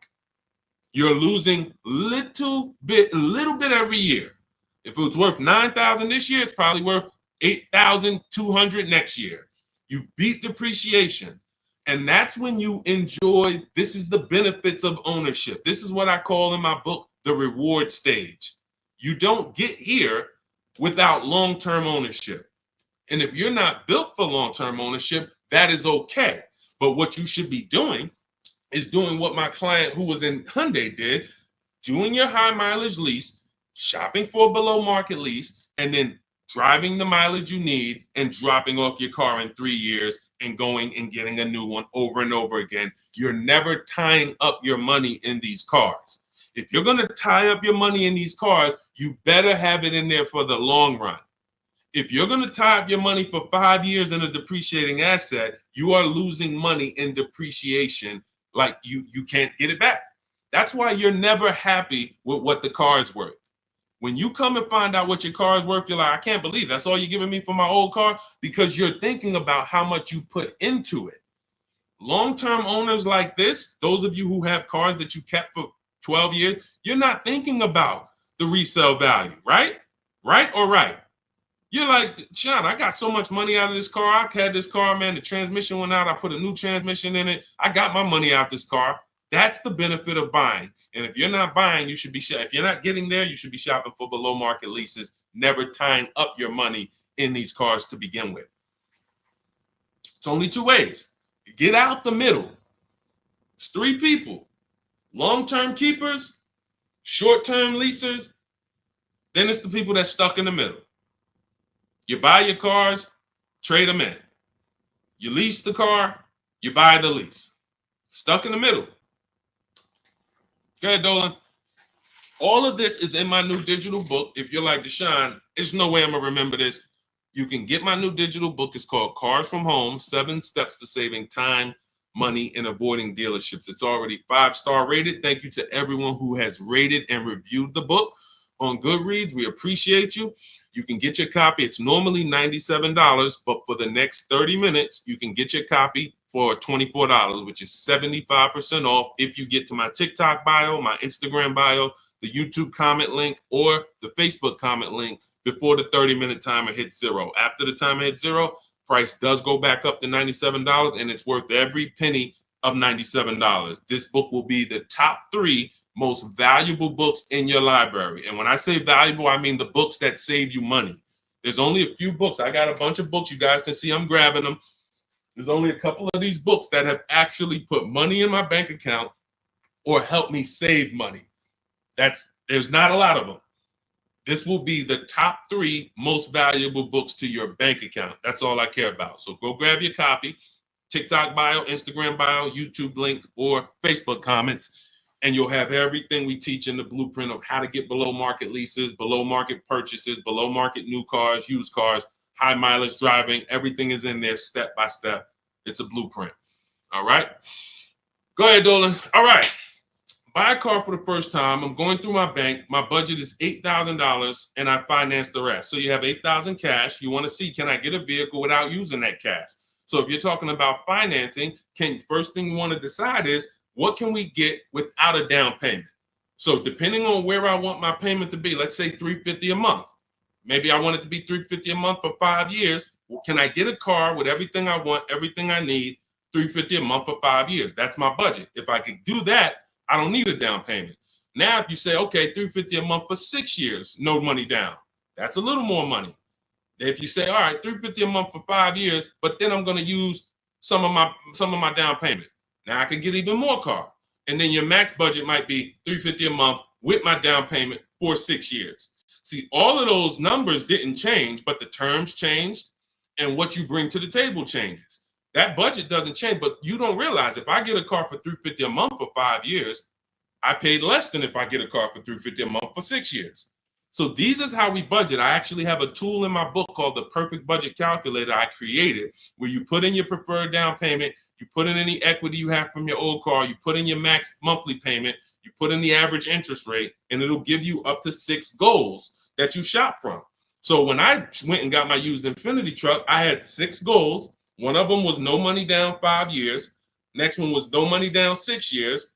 Third one was money down 5 years. Money down 6 years. Then the fifth one was money down and the equity I had from selling my old car. And then the sixth one was money down, equity, and 6-year loan. See, there's multiple ways to budget where you don't go over your max. But I find the problem is when we budget with our max in mind, I only want to spend $500 a month, $500 a month, $500 a month. You usually go in and you spend what? $600, $550.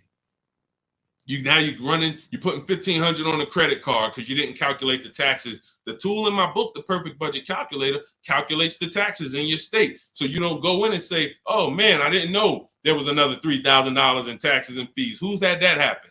Oh man, I thought we was making a deal, but you forgot about the taxes and fees. See, all of this stuff you don't realize should be normal in a complex financial transaction. But what they've taught you in the car business is to just treat car buying like you're buying a TV because it makes them very rich. I've been in the business for 14 years. I sat next to people who I know shouldn't be in the business, but they're not going to get them out the business. They make a lot of money for the dealerships. They'll always have a job. Even if they get fired here because the customers start complaining, they'll go there and they'll say, hey, look, I made 300 grand at my last place. Oh man, when can you start? These people are always going to have a job. So when you look at the industry and say, okay, if this is what the industry is like, what do they care about me? They don't.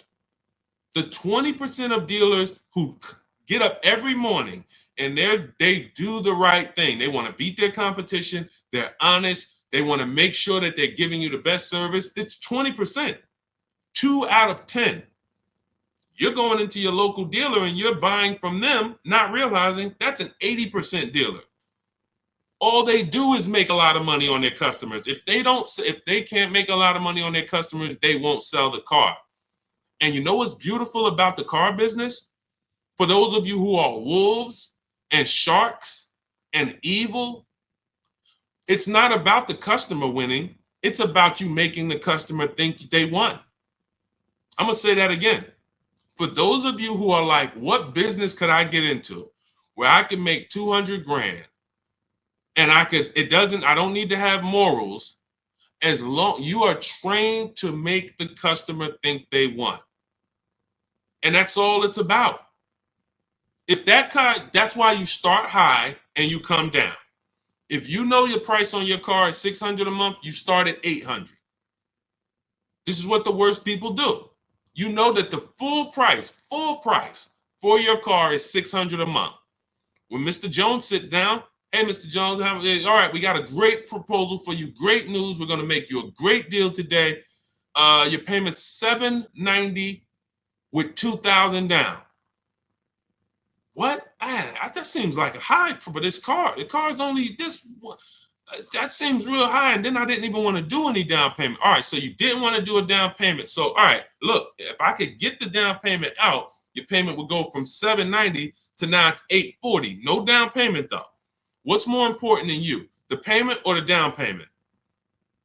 No, well, both. But what's more important? If you had to pick one, well, I really don't want to do any money down. All right, so right now we're at $840. Where can we agree? You know, I'll talk to my manager. Where can we agree that you'll be happy. Because I want to make you happy, Mr. Jones. Nah, I mean, I'm thinking of paying like, I really wanted to be at 500, Mr. Jones. I understand. Where'd you come up with that number? I just thought, like, I'm looking at the car, I'm thinking, 500 seems fair, but follow me, Mr. Jones. You're looking at this car, you know where the demand is, you know there's no cars around. This is all stuff that's not true. You don't know where the demand is because you haven't shopped. There's no cars around. You don't know that because you haven't shopped. But these guys we are absolutely trained to, if you want to use your powers for evil, it is very easy to get you. That's why we don't shop that way. I would never send you in to deal with people who negotiate every day for a living like this. Your power is being at home, having multiple dealers compete for your business, and that's how people like Tasha get these deals. Thousands off on a brand new car, only 1-year-old car. This is how. We got grandmothers who do this. Look, India, ridiculous deal on a Toyota. Look, Hyundai, $365 a month, no money down. 2024 Hyundai Elantra, limited, with the leather in it. She didn't get that going in negotiating. You can't. But from home, that's where the power is. That's why our entire system is called Cars from Home. I can sit here and walk you through why you can't win. I don't care who you are. So when I'm telling you, you have to change the way you shop. When people say there's no deals, they're right. To you, there's no deals. To someone who doesn't have shopping strategy, doesn't know how to put dealers against each other, there are no deals. But to people like us, we've been making deals. Let me show you, Bonita. Let me show you a pandemic deal. When people were out there thinking, no deals, Deshone, this is so bad. When is the market going to change? Look, Bonita, 2022, she leased her dream vehicle, a 2023 Kia Telluride. She put $600 down, drove off $600 a month. She gave them $600, drove off, no money down lease. People were leasing and buying these vehicles for $10,000 over sticker. I'm not on here to talk to you about hundreds of dollars. What do I care about hundreds of dollars? You think we're on here, you think we're getting together to gather you guys to talk about hundreds of dollars? That doesn't matter to me. Thousands is all we talk about. Every single thing we discuss here is $1,000 mistakes. You not leasing when you should be leasing. $5,000, $7,000 mistakes minimum. You not getting multiple offers on your car. Could be depending on the car, you look at somebody like Kimberly. Kimberly gets $20,000 off her Maserati. $20,000. Sean gets $20,000 off his F-150 Lightning. These are just some of the, look, even somebody like Tiffany, let's take a smaller discount. She gets a Mazda CX-90. She gets $6,500 off. What happens? There are people who got that same car. You won't. They're not going to say it. They'll never say it. They'll never come on here and say, "Hey, Deshone, I got that same car you just showed her get, and I only got $2,000 off." They won't say I overpaid by $4,500 because I didn't know this. But I'm telling you, I know this because I've been working with people around the country. So understand, we're not here to talk small numbers. When we're tapping in, we're asking you to tap in, lock in, so that you can actually keep thousands and thousands of dollars in your bank account instead of putting it in these cards or giving it to these dealers. That's it. So everything we discuss is out of my new book, Cars from Home, 7 Steps to Saving Time, Money, and Avoiding Dealerships. It's a 7-step process. Doesn't matter whether you're leasing, 7 steps. Doesn't matter if you're buying new, 7 steps. Buying used, 7 steps. You want to sell your leases, which who didn't know you could sell a lease? Put a question mark. Who didn't know you could sell a lease? Type a question mark in the comments. Question mark. Deshone, what do you mean you could sell a lease? Okay, thank you. We're renovating with the jeans. Okay, look, Lynn, Brooke, Miss Tucker. Look. How much has that cost you? Not knowing, and we begin to teach people to do this during the pandemic because every single car was $7,000 to $10,000 more than it was truly worth. So a Jeep Grand Cherokee, I sold my Jeep Grand Cherokee for $28,000 after I had leased it for 3.5 years. 39 months, I leased it, and then I sold it for $28,000. The vehicle, brand new, was $35,000. Brand new, that Jeep Grand Cherokee Laredo that I leased for $330 a month, paid $330 a month for 39 months. I sold it for $28,000. CarMax won the bid, and I put $9,800 in my pocket. I helped my mother sell her lease on her Mazda CX-5 for $10,200 in equity she put in her pocket. Now, those equity numbers don't exist anymore. That was a once-in-a-lifetime seller's market, well, so far in our lifetime. So far.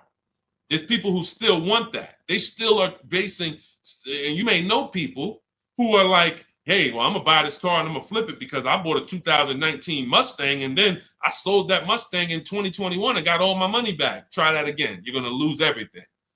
It's over. It's over. That was a limited inventory, global shortage, chip shortage. Everything's worth $7,000 to $10,000 to $12,000 more. Those who cashed out won. Those who cashed out at that time won big. You can look back over history, and I helped a lot of people do that. You can look at my videos. Some of my biggest videos, 5 million views, 3 million views, was had to cash out. People coming on there, yo, I just sold my lease. I made $7,000. Yo, I made $10,000 because of you. Yo, I sold 2 leases. I'm telling everybody during the pandemic, cash out, cash out, cash out, cash out. You won't be able to do this again. But there's still money to be made if you have equity in your lease. There's still $2,000, $1,700, $3,000, $4,000. Some of you low mileage people who you lease, but you only drive 5,000 miles a year. There's equity there, but you got to know how to get it. You got to know how to get bids. What's the process? And get we get bids from CarMax, Driveway, Carvana, Kelly's Blue Book Instant Cash Offer. What is that strategy alone worth? Just the cash out, just the equity assessment, step 2 in my process is worth. For those of you who trade in cars, that right there, 1 step out of my 7-step process is going to be worth thousands of dollars to you. So you can get my new digital book, Cars from Home, 7 Steps to Saving Time, Money, and Avoiding Dealership, and you can get it for 75% off. That's my welcome offer to you, but it's only for 30 minutes. You go to my TikTok bio, my Instagram bio, the YouTube comments, or the Facebook comments, click that link and get your copy for 75% off. You won't even pay the $97 price. You'll pay $24, but you got to get there before the timer goes to 0, and then it goes back up to $97, which is worth every penny. Book's worth every penny at $97. It'll be in your inbox in 2 minutes. And make sure as soon as you get the book, you screenshot the thank you page, because the link to open the book is actually on that page. You open the book on that page, and I also email you a copy, but my support team's email is actually on that page as well, because sometimes you type your email wrong, you're typing fast, you're trying to hurry up and get it before the sale ends, and then you end up typing your email wrong. We can't send the book to a wrong email, so that you'll have my support team's email there. But this is the most serious thing outside of buying a house. There's nothing more serious to me. And some of you are not going to even buy houses. Some of you like, Deshone, I'm a renter. I don't plan on buying. That means the car is your most expensive purchase, and you're going to do it over and over again. You might have 5, 10 of them in your lifetime or more. You lose $5,000 on every one because you didn't have strategy. That's a tough gig. That's a tough gig. I wouldn't want to be in that situation, and I'm not going to be. And anyone who's listening to me is not going to be. Go ahead, Dolan. Let's keep the show on the road. Do you need to know all the extras you want? Upgraded sound system items that are not in the base price? Absolutely. Whenever we buy a new car or we shop for a lease, we always build our car. We go on the site because we want to know everything's available, because we don't want to get a car and find out there was an option we wanted that we didn't get. And we also want to know what we can live with and live without. And we want to build our car to come up with an MSRP. So if the car you want the panoramic sunroof, you want the blind spot monitors, which most cars come with now, whatever it is, you need to have an idea of what that's going to cost. So once we build out our car, we determine our car is $42,900 the way we want it. Now, most times we're going to reach out to dealers and they're not going to have the exact car. That's why we always come up with, and when we're leasing, we come up with a couple colors. Buying, we don't compromise as much because this is a car you need to love. You're going to have it for 8+ years. You don't want to compromise on what you want, or be talked into something, or let you convince yourself of getting something, a color you really don't love, because you're buying this car to keep it for the long run. Now, on a lease rather, you can be much more flexible because in 2.5 years, you're getting ready to shop again.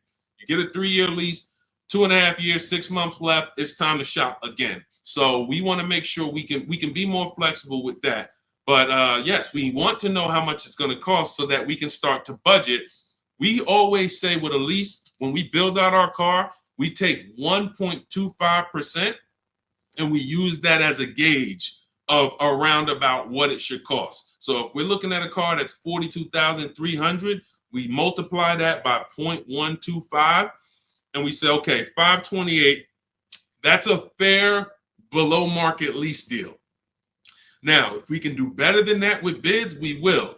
If the lease program is not as good, when we get our bids, it might come in at 1.3, 1.4, our best offer. We're going to have more offers than that. If your other offers aren't higher, then you didn't shop the right way. Because when you shop, you should see a $3,000 to $5,000 to $7,000 difference from your best offer to your worst offer. When you get offers the way we teach, you're going to get more market value, below market value, above market value. You're going to see them all. And you're going to be like, wow, I can't believe all these dealers, this their best offer? Yes, they want to sell and make a lot of money. But we don't care about them. I don't focus on the 80%. We're looking for the 20%. So we use this as a gauge to say, all right, this is around about what I think I should be looking at paying, depending on the deal that I get when I actually get my offers. So that's why it's important for us to build the car. Those are all the reasons it's important for us to build the car before we actually go shop for it. Okay? It's a great question. I see you. I'm leasing this year. There you go. If I could get more people to lease, wake up and look. I don't want you leasing if you're keeping your cars 8 or more years. That's the key, because sometimes people will come on the stream, hey, is this all about leasing? No. If you're buying, there's so many things you need to know about getting below market purchases.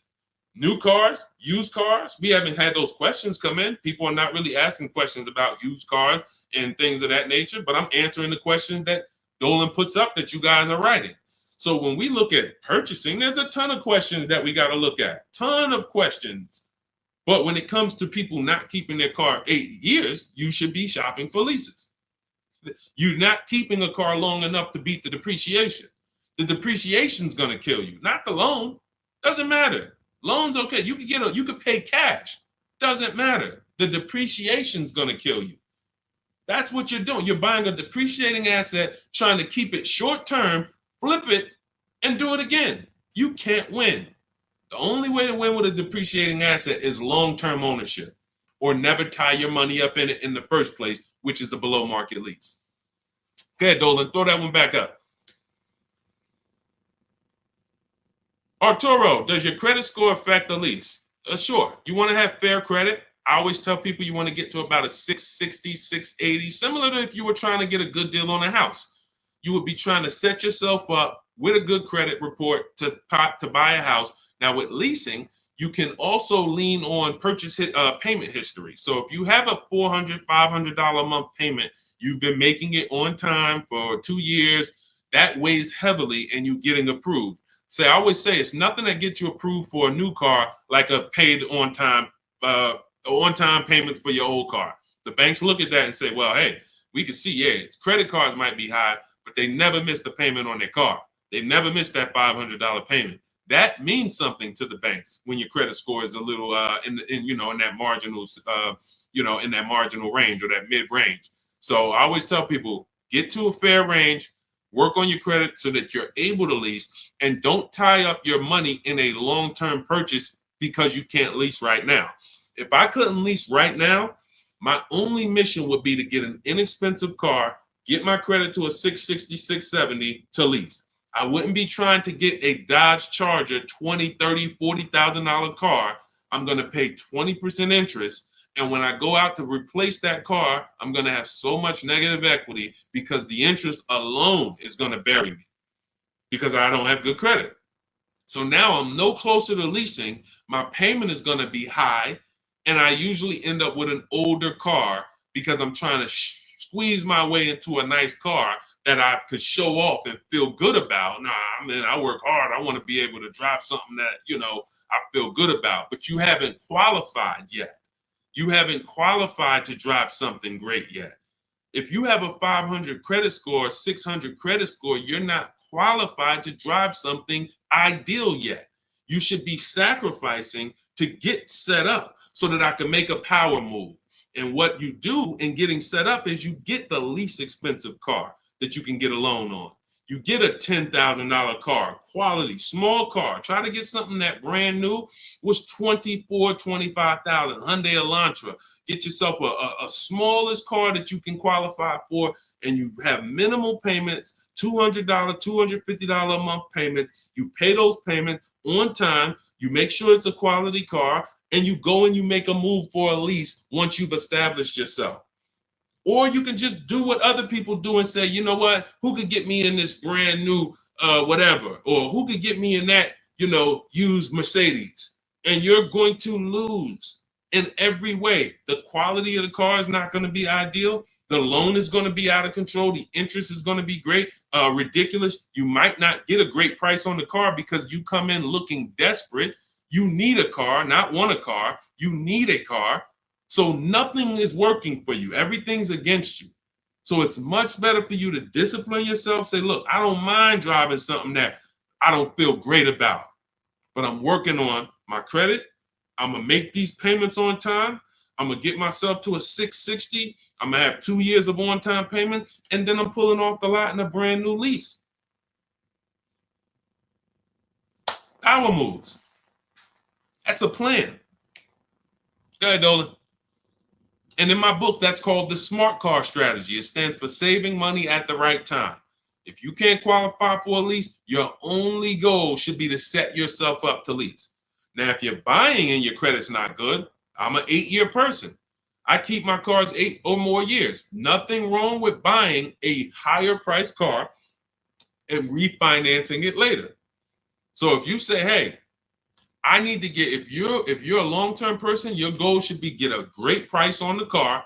You're going to pay more in interest and then fix your credit. And instead of changing the car in 2 years to a lease, you would change the loan, refinance, and then you would keep the car. So it's depending on long-term versus short-term is everything. That's why in my book, it is step 1. You need to know from the get-go, am I a long-term person, 8+ years, or not? Because that's going to be the foundation we build on. Everything else comes after that. Karen, thank you for helping with my digital book. I wasn't checking my email. Of course, we want to use cars. So you're just following the multiple marketplace strategy. There's steps before that. And here's what I tell you, guys who have my book, ask yourself, what step am I on? This is what I tell everybody that I work with. Ask, what step am I on? Because if you're doing step 3, but you have not done step 1, that's a clear indicator. Oh man, I haven't done step 1. Step 1 is leasing versus buying. Most important question. How are we beating depreciation? We go into deep. I show you lease scenario, purchase scenario, lease scenario, used car scenario, to make it very clear that if you set out to buy, but you should have leased, can't help you. You're lost. And I talked about that earlier. We ran Zafrina's $579 a month payment versus what a new car would cost her, which would be $900 or $65,000 car. That would have been $1,100. Or a used version was $800. So you can't compare that. If you go out and you get a great deal on a purchase and your payment's $700 a month, then that means that lease payment probably would have been $400 a month. It's no way to, how do I get out of this? You shouldn't have been in it. That's why this is step 1. So what was that question? What was that question? I don't even know how I got on that. Oh, you said I want to use car. Yeah. So we want to, so you want to ask yourself, where am I at in the process? Because we're not in the market until step 5. Step 5, we're in the market. That's when we're on our marketplaces, shopping, narrowing it down. We have specific ways we narrow down used cars. This is not just general information that you can find on social media and you Google it, how to buy a used car. Yeah, good luck. That stuff means nothing. Car salespeople are been watching those blog articles for years saying, okay, this is what they're coming to do. Don't tell them you have a trade-in. Okay, good. Stuff has been around for 20 years. What we're doing is we're narrowing it down when we get to step 5, based on title history, service records, accident history. Then we're narrowing it down and we're coming up with our top 5 choices, top 3 to top 5. Then we're verifying who has bogus fees, who put one price online that they're not going to honor. So all of these, this is my top 5 list, but some of these might be fake prices. So we need to verify that. And then we're going to get the new car price to find out what the true discount was. How much was this vehicle brand new? When I bought my Infiniti truck, I narrowed it down to 4 choices. They were all white, between $30,000 and $32,000. Sounds similar. They're not. You looking at 4 white Infiniti trucks between $30,000 and $32,000. Similar miles, all 2020s. They were 3 years old at the time. Looking at all 3, whoa, these vehicles look similar. Once I got the brand new price, I found out one of them was $46,000 brand new. The other one was $48,000 brand new. The other one was $52,000 brand new. And the one I ended up getting was $54,000 brand new. Big difference. See, so what seemingly was close was nowhere near close. The furthest apart was 54 to 46. It's an $8,000 difference between the least expensive one and the most expensive one. But without the brand new price, you don't know that. You're choosing the wrong vehicle, thinking, oh, I got a good deal. No, the good deal was that other one that you didn't pick because you didn't have the brand new price. So that's step 5. But we got plenty of things we do before that to verify the DNA of the vehicle, check the data. And look, let me be clear. It takes me 90 minutes to buy cars. I'm not putting a system together that takes days. I'm not going to do it. It's not necessary. Choosing your vehicle, that might take you days. Going and looking at cars, test driving, that might take you days. Deciding what you want. We call that shopping. That's a step in my book. Shopping, not buying. That's deciding what you want. But once you know what you want, 90 minutes. Now, first time you use our system, it might take you 2-3 hours because you're just learning. You're overthinking. Haven't trusted our process yet. That's normal. But once you see, wait, this is simple steps. I'm going to websites, putting information here, looking at this.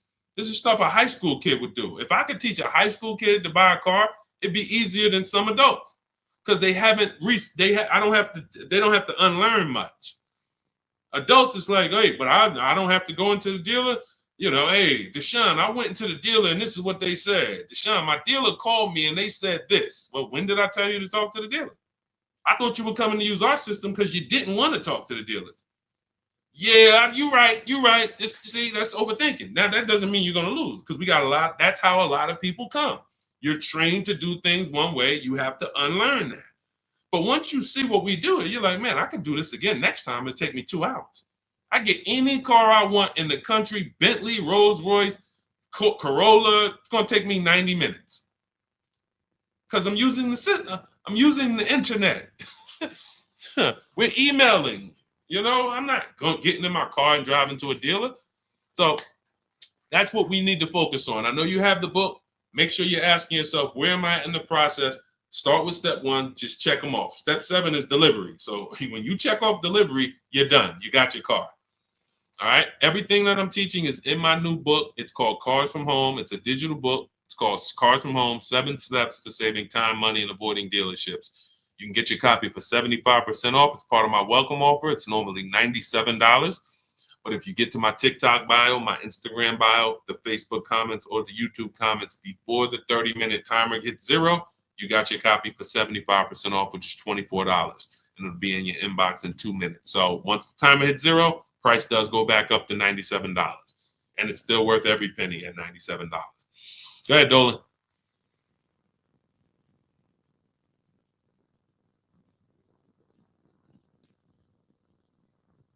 Dolan, you there?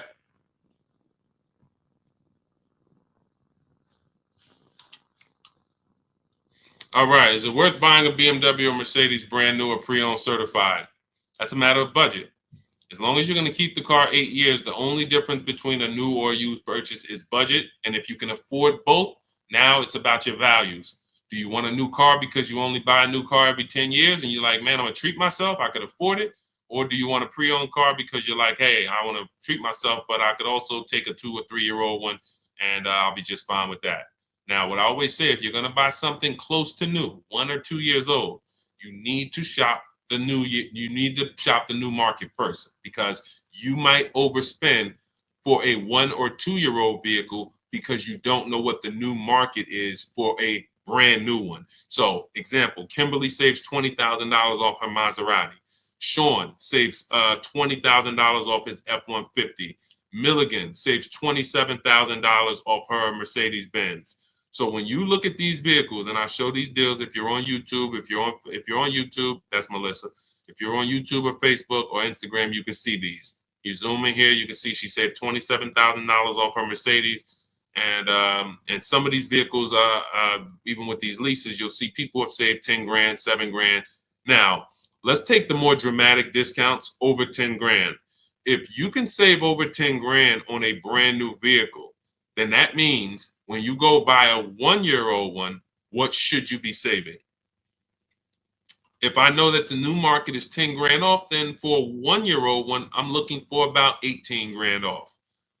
I'm not looking for 15 grand off. 5 more thousand, I get a brand new one. So I need to know what the new market is to know what the used market should be. Now, this is once you get to 3 years old, you don't need to do this, because 3-year-old vehicles, there's a lot of options, because there's only 2 ways dealers get most cars. They're going to buy them off their customers, or buy them from auction, or they're going to buy them after the lease. So 3 ways. Buy them after the lease. Most leases are 3 years. They're going to buy them from their customers. Most people don't trade their cars in 2 years. Or they're going to buy them from auction. And most people are not getting rid of their cars in 1 or 2 years. So you don't have a lot of options to choose from. You have limited competition. And when you have limited competition, you have a high chance of overpaying. But if I shop the brand new market and I see, wait a minute, on this car, brand new, I could get $20,000 off. Now, some of you might say, wow, if I could afford, I'll just get a brand new one. If that's the market, because I didn't know that the discount was going to be that big. But once you see this, okay, I know I can't pay more than on a used one. See, somebody who would buy a 1 year old F-150 Lightning, truck's normally 70,000, 73,000. So they might look at a 1 year old one for 55 and be like, wow, that looks good. Thank you, Renovating with the Gene. They might look at it and be like, okay, wait, this is a 1 year old vehicle and you asking 55,000 for it? That sounds good. Because it's brand new. How much is it brand new? Well, 73 brand new. Whoa, that's a big discount, man. All right, yeah, I ain't gonna even argue with you. Let me get that. Not realizing that the brand new market on that vehicle, the person saved $21,000. So 73, 63, 53. So literally the brand new market on that vehicle was lower than what you just paid for a 1 year old vehicle. And what's going to happen when you go to resell that vehicle later? You're going to lose because you overpaid by thousands of dollars. So this is so important to understand. People overpay for used cars all the time for a variety of reasons. They don't know what it was originally. What was the original new car price to even know they're getting a good deal on a used one? They don't know what the actual new car, again, this is for the 1 and 2 year people. You got options because somebody asked, hey, should I buy brand new or should I buy pre-owned? That means you probably have the money to afford both. So you might go out and buy a 1 or 2 year old pre-owned. But if you're like Milligan and you bought one of these electric ones, she saved $27,000. If you went in and you bought a 1 year old one and you got 20 grand off, you might think you won. But she got 27,000 off a brand new one, which means if I saw 27,000 off a brand new one, for a 1 year old one, I want 35 grand off. I want 38 grand off. The new market for this vehicle is very soft. So that means the 1 year old market should be very soft. It's an extreme depreciation. Another reason why you don't buy these vehicles. Now, mind you, you know what I didn't mention? the people who paid for this vehicle and didn't get $27,000 off. It's people who are going to see this stream. Again, most of them will never say it. They have this same vehicle that Milligan has. Same $73,000 vehicle. They went in, they negotiated. They said, listen, all right, come on, man, make it 10 grand. 10 grand off. And they went home thinking, hey, honey, you're not going to believe this. Guess how much they took off the truck? How much? 10,000 off. They in there, oh, I won. See something like this? That's why you can't feel for the bottom. Negotiating and feeling for the bottom, wondering, all right, I think I'm at the bottom. That sounds good. You can't win. In fact, I've showed you multiple ways you can lose huge like that, and people are losing like that. You can't feel for the bottom. You don't know what we have. As the dealers, you don't know what rebates I have. You don't know how many incentives I have. You don't know if the manufacturer sent us extra money because we got to move these vehicles. You don't know any of that. You come in and asking for the invoice. All right, invoice on a $73,000 car, 6.5% markup. All right, invoice is 57, and a good salesman's gonna fight you for invoice. They're not gonna just lay down and give you invoice, even if they sitting on 20,000 in rebates. A good salesman is fighting for every dollar of the commission. So you've been, hey, how they gonna fight? They got 20 more thousand. You telling me they got 20,000 in rebates and they gonna fight me for 1,000? Yes, because it's perception. If they take off $10,000 for you in a heartbeat, you might think, wow, you took off 10,000 a little too fast. This is how salespeople are trained. So I'm telling you, the people who believe it, they're going to win. If you listen to me, you're going to win. If you don't listen, you're going to keep losing. And when I say losing, I mean, show me your car deals. Show me your car deals. That's all I care about. Sean, I'm going to do it my way. Okay, show me your car deals. DM me. Sean, I did it my way. How this look? All right, would you bet me $1,000 I can't find a better deal than this? Would you take the bet? I'm looking at your deal. You did it your way. Yeah, I went in. I negotiated this thing. Okay. Would you bet me $1,000 that I can't find a better deal than this? Oh, nah, man. I don't think I want to take that bet. I know you don't, because you don't have confidence that you actually got the below market deal. You might have got the best price from that one dealer. I don't doubt that. But that dealer is an 80% dealer, and his competition would blow this price away. But because you didn't talk to his competition, you never gave his competition an email, you never gave them an opportunity, you don't know that they would have beat this price by $3,000 or $5,000 or $10,000. That's what we do here. That's what Cars from Home is. That's why our system is called Cars from Home. All our deals, 90% of what we do is from home. 90%, and sometimes 100%. Only time we can't do 100% is if a dealer doesn't deliver or we're buying a used car. Used car, we must go to the dealer. We must test drive that. That's our last step in our process before we lock the deal up. We cannot, but we've had tons of people who never left their house. I have a couple of them on here. Delivered the car. Let's see, we got people on here. Leasing process went quick. Sent the email.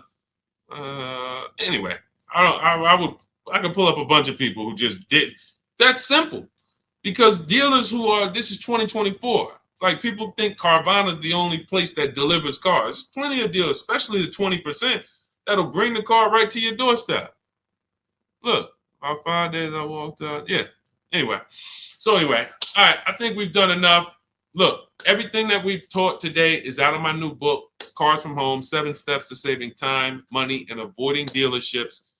It's a 7-step process that I've developed over 14 years in the car business to buy, lease cars, below market value in 90 minutes. This does not take a lot of time. This is the easiest way. You don't have to be a great negotiator. You will stay at home where your power is, where you can put dealers against each other, put banks against each other. Thank you so much, Renovating with James. And you can employ competition. The same way you shop for everything else, competition, you can bring that to your car deals. And that's the only way you're going to get below market deals. And that's the only way you're going to start to